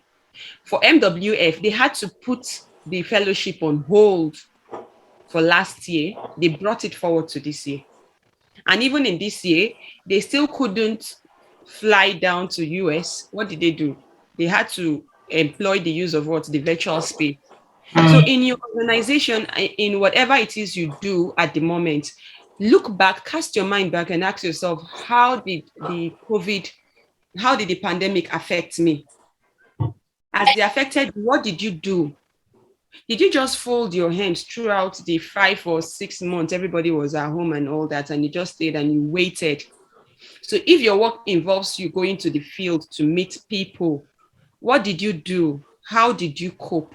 Were you able to innovate? This question wants to see an innovative part of you. Yeah. The innovative part of you. So how were you able to rise? They say necessity is the mother of invention. So something happens and you had to improvise to make up for whatever it is. So what did you do at that moment? Many people had to resort to doing what? Going online. It's actually in because of the pandemic, Zoom boomed. I remember reading at school last year, they called Zoom the global social media, the social network something, the pandemic social media. It boomed. People had to resort to WhatsApp, Zoom calls, Google Meet, Microsoft Teams and all that. So what did you do? If your team relied on going outside, doing field work, what did you do during that period? How did you innovate? Did you pause your work, or did you look for a way to communicate with people in your communities? If you are working with children, like me at some point, most of the kids I do some of my clubs and activities with, their parents barely have phones. So what we ended up doing was, instead of doing our clubs every 2 weeks, we pushed it to once a week, once a month. And in once a month, we had to do a number of things just to ensure that we kept on going. With my teenagers, my mentees, we had to do strictly online stuff. So I was having classes and doing other things with them, giving assignments and all online, all the teachings and everything. So there must have been a way. My work in the office and all that, basically everybody stopped going to the office. So we had to work online. We made use of different apps online, different team working, team bonding apps and all that. So what did you do? How were you able to cope? How were you able to innovate? At the end of the day, after the whole pandemic and everybody had to go back to work and all that, were you able to look back and say, okay, we suffered, but we didn't suffer so much. Our work came to a halt, a standstill, but not so much. If you were not able to do anything, then there is a problem. It might just be basically you took out that time personally to self-evaluate yourself or do personal development with the mindset that at the end of the day, you'd come back and pour everything back on your community and all that. There must have been something you did. And they are trying to use this as a measure to see what you do tomorrow. If your organization comes to a halt or something puts a setback on you, what would you do? Would you just fold your hand and say, "Oh, it don't happen, maybe they wait until you finish"? There must just be something you did. So go back and ask yourself what you did, and you should be able to put it down. Most people would want to say they did some things online, they moved. I remember, I know Meju of MWF, our president, it was actually that period she birthed Colorful Giggles in the whole of the pandemic day. She had been doing some plans before then, but as the whole thing started, that was when she paused the other work because she couldn't go to the field again to carry out her research and all that. So what did they do? They started selling baby food and all that. So there must have been something you did. Go back and check, ask yourself questions. And if you didn't do anything, maybe we'll go carry key and start the flog one after the other. Auntie Esther has come. Thank you very much, Auntie Esther. That was brilliant. We have come to the end of this our little chats. And is Chibuzo still online? I can't see her. I can't see Chibuzo. Okay, she was supposed to do a little of the roundup. Okiki, do you have a question or you want to say something? Then I just want you people to round up for us. As you are speaking, just do your kind of roundup. Okay. Okay. Thank you very much. So yeah, I'll just do my final words now. I've heard what was said just now. It's important to, like I said, so just to reiterate what I said, important to tell a story. And by telling a story, it means that from question 1, question 2, question 3, question 4, question 5, question 6, everything you're trying to say must connect, must be a story, because it is important for you to make sense. You can't tell them that, okay, this is what you do, you're a teacher here, you sell, what's it called, clothes to people here, and then you repair cars somewhere else. The story does not connect, unless, by a stroke of luck, everything was linked to one another. But if you look at it, that kind of story may not be able to connect easily. So it's just show the parts of least resistance and give your story. Don't use big grammars you can't defend. But also try and summarize using, because you have a word limit, try and summarize using words that you can, that tells, if you can tell if you can contract like 2 sentences into one word, please do it. That's that and that. Also, this last part where they said that the pandemic has affected, I'll just give a quick example on 2 cases. Maybe not examples that are specific around us, but look at this. Companies like Uber during pandemic, especially in the US and other countries where Uber is very common. During pandemic, Uber drivers, when people were on lockdown, Uber was losing customers or losing share base or what's it called, market shares, because there were no people riding because everyone was on lockdown. What did they do? Uber Eats became a thing. Order food from restaurants and the driver will deliver it to your house, put it on your doorstep. And that's how Uber pivoted in the pandemic. And all these other apps like Deliveroo. Before the pandemic, as a medical doctor, we have to have grand rounds, clinical meetings, scientific presentation. But it's when pandemic started that we started doing all of this through Zoom. And while doing that, you're able to do other things at the same point in time. Before the pandemic, we used to have to travel for our what do you call it now? CME events, go for clinicals, or go for conferences in different states.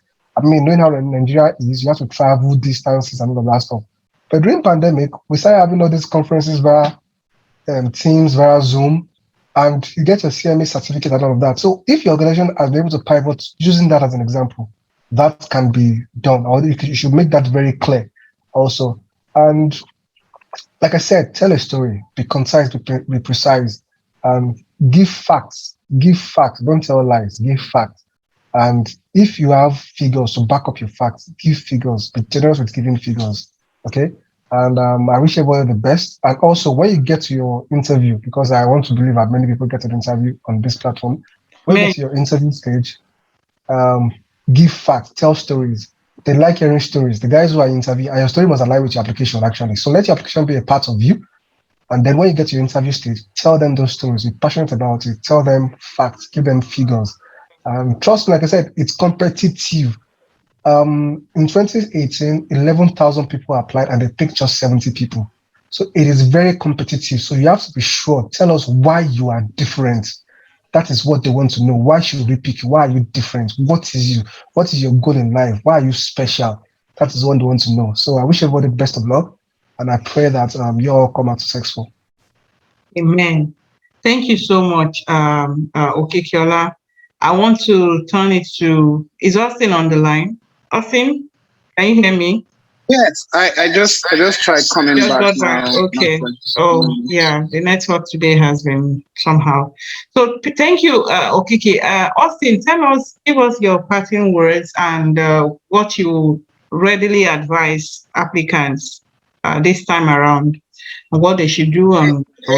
Yes. Hey guys. First, I will say congratulations in advance for those who will get shortlisted. I mean, everyone here, they've said it all. You have a story. Don't plagiarize. Don't copy, from what you saw somebody dropped on the internet. Maybe, I think I came to find out that one of the ways the first selection is done via machine to, drop some of those applicants who may have copied something from the internet. If you are copying from anywhere, please make sure that you give those people the right credit.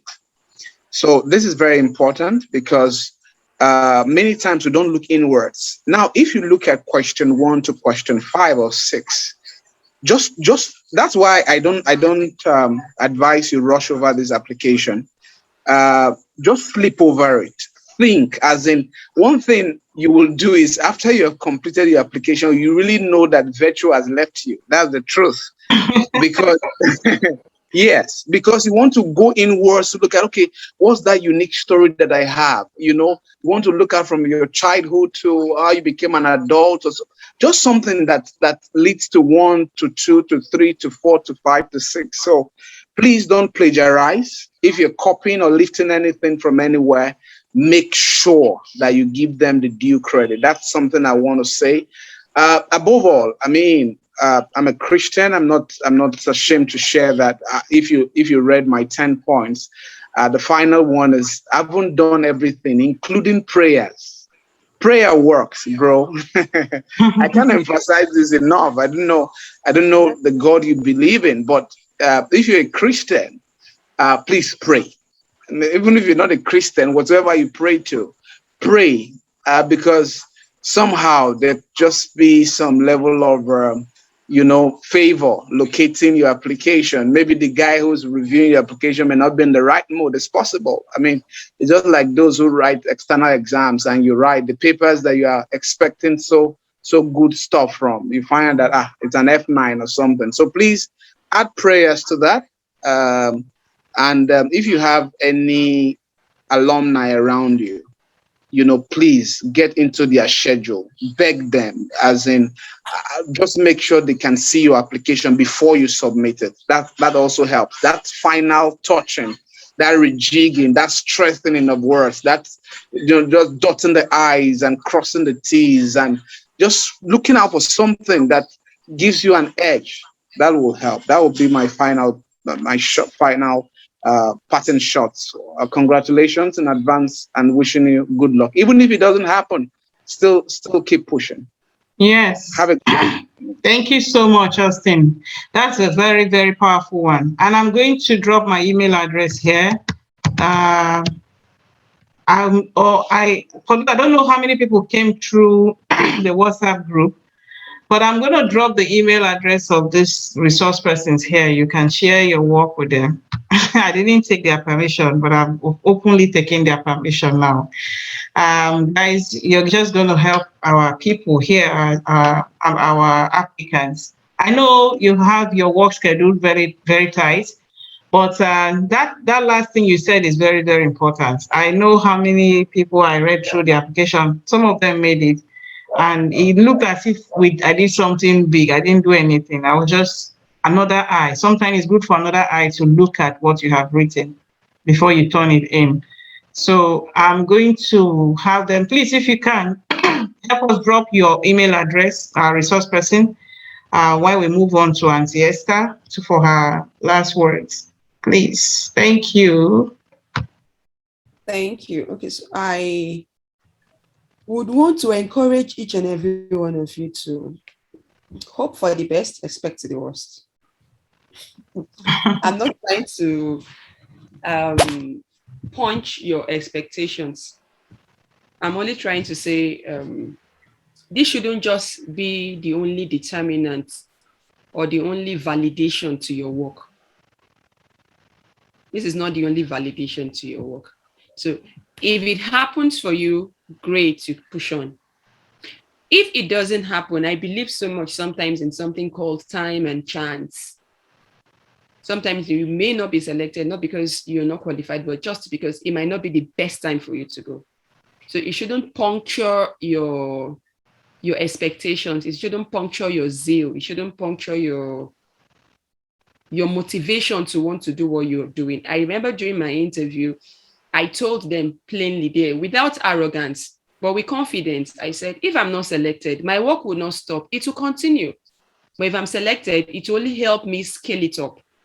So get to that point where you feel you will do what you want to do. This is not why you're doing it, because we've seen people who 2 months to application, they start doing 1 or 2 things so they can have a statement or something to use in applying. And at the end of the day, if it doesn't come through, it becomes like you feel bad. So it shouldn't be the case for you. Pour in your heart. God knows how to reward everyone at each particular point. I know of a particular fellow, Sipasi. Sipasi said he had applied for how many times and it didn't work. Not until the last one. And he looked back in hindsight and he said, if he had been selected the previous times he was selected, he wouldn't have gone back to the school. He's now currently a PhD student in the same school he left. I think in the same school with Chipus also. And so believe in time, believe in when it's your time, God will make everything aligned for you. And I just want to encourage you, keep doing what you're doing. Keep doing what you're doing. And yes, please don't lie in your application. Don't lie. I keep saying it. For me, there is no joy in getting something which I know deep within me. There's a place of favor. And so you were not really qualified, but you said the truth as it should. And God made it work out for you. But when you lie and you get in, I don't know, that's where it calls for values. If you check one of the questions, it talked about our value system. the values you believe in. So don't lie. Get what you want to get and put in your very best. If it works, great. If it doesn't work, my own time is coming. And when your time comes, it will blow. Some would go, and because it's not their time, they wouldn't get anything useful out of it. Just to believe in yourself. Be as sincere as you can. And then one more thing. Yes, put numbers to your figure. It's also tying to you not lying. If you did not reach out to 100 people, please don't tell us you reached out to 100 people. Comfortably say, I impacted one person. Let the impact in that person be very visible. This is what I was able to do in the life of one person. Say it with all pride, with all sense of belonging. It's your story, tell it. That's why I said, no matter what your greatest achievement is, for somebody else it might be small, but for you, it's your own. So say it with all confidence. It's you reached out to one person, and this is what you did in the life of that person, than telling us you reached out to 100 people. You know, go sweet when you enter. True. So just go be sincere with yourself, so you don't start creating a track record of lies. You don't start creating a track record of what isn't there. During my application, I'll be ending with this. I was saying something during my interview, and the lead panelist, the public affairs something, he was holding his phone in his hands, and I was thinking he was like taking scores and all that. I didn't know this guy was actually searching for that particular thing I was talking about. As I was talking, he just turned the phone and faced me and was like this. So imagine if I was lying and had said it was 500 people and he was seeing 2 people there. Do you know what it would mean? And the other one, I told him, okay, the other site, I didn't even know. I was like, the other site is currently down. And he was doing it there. He still showed me the phone again, and he said they were showing him 404. You know, when the site is down, that's what they tell you. Just be sincere with yourself. It's better you don't get it, and you know deep within you didn't get it out of sincerity, than you fast track your way and you don't know what is planning for you, but you want to use kurukere way to go and get it. It go hook you, and when it hook very badly. So even if you have even when you think of making up it, you know, we think it's jam or WAEC that we used to write, but this is where you don't do that. I mean, this is the point where you have to be real. I mean, come the way you are. Sometimes they may not pick you up, but they will say this person has potential, and then they want you to apply again, or they show you or point you to another thing that is possible for you to do, instead of just because once they find out that you are not telling the truth, it can ruin your chances for a lot of things, not just in MWF application. So it's very, very key that we are truthful. Come out the way you are. Some of us applied as journalists. I mean, I did not have to run an NGO or be doing so many things so that I'll be picked. I was just telling my story to journalists as what I write, what we report on, the areas of journalism that we report on. And that is how I got there. I didn't even think of it. I didn't go because I said I must win this. No, and funny enough, I got in there. That was the only time, the first and the only time I applied, because I was at the age of the last point. I didn't have the luxury of time to say somebody else will apply. Maybe I'll apply next year or 2 years time and all that. So there was no room for all that. You just have to come out the way you are. But your work will speak for you. That is the truth, the reality of it all. It's Okiki. Okiki has spoken. Austin has. I think Hannah. Hannah is not here. Is Hannah here? I think we lost her somewhere because she has a few things to meet up with. But I think this is where we come to a close. Auntie Esther, if you can, please drop your email address for us on the chat box. Our fellows here can send you their applications for one more time for us to look at it. The applications close on the 15th of September, and that is on Wednesday. So for those who are still yet to start applying, please start doing that now, like this night. It's quite long. It takes time. So please start doing that and let us know. For those who are joining who came from the WhatsApp group, let's keep the conversation going on the group chat. Whatever you don't understand, do well to send us your applications via email. Let it be everything. When you are done writing everything, then you can export it as a document, as a Word document. Sometimes this copying your answers and pasting it on WhatsApp on the phone doesn't really help much. But if you send it as a document that you're done doing and then can reveal it on the system as a document, that will really help so much. So I want to say a big thank you to our resource person. You guys have been fantastic.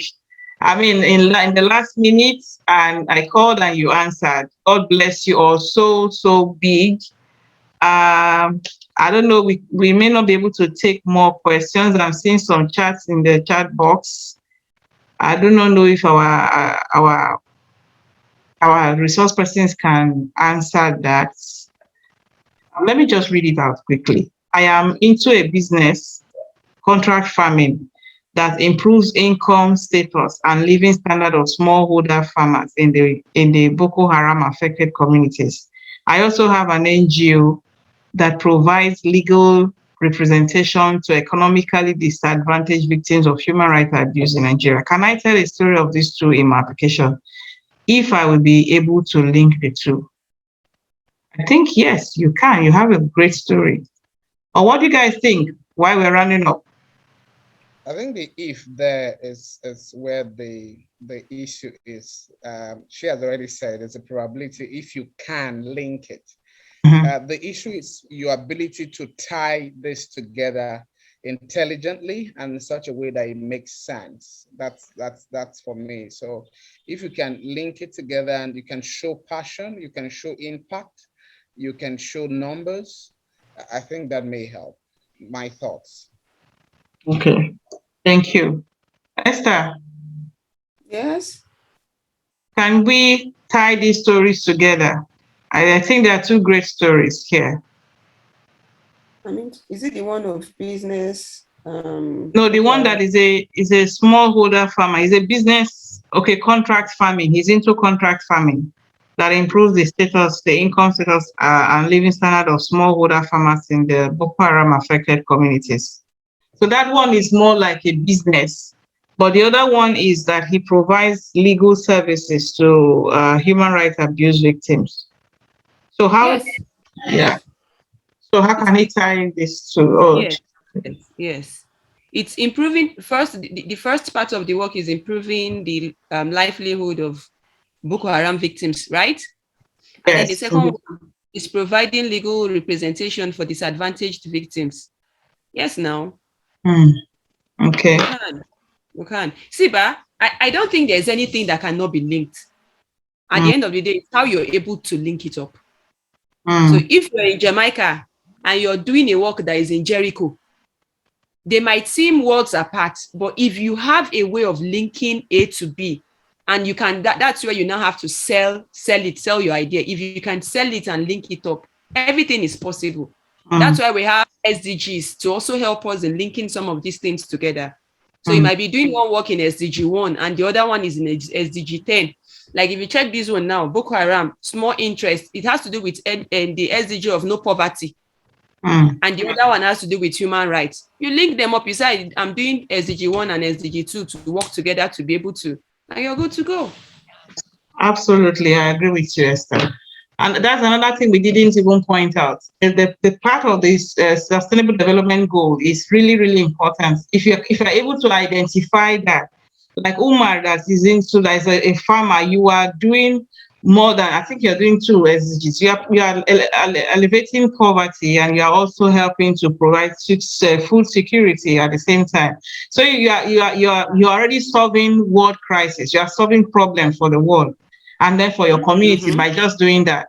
So if you are able to also identify and link it, if you're able to link it to these SDG goals and the problem you are solving, I think that is even very critical. What problem are you solving in your community? How is it now tied to the global problem of the world? And that's where the SDG goal come in.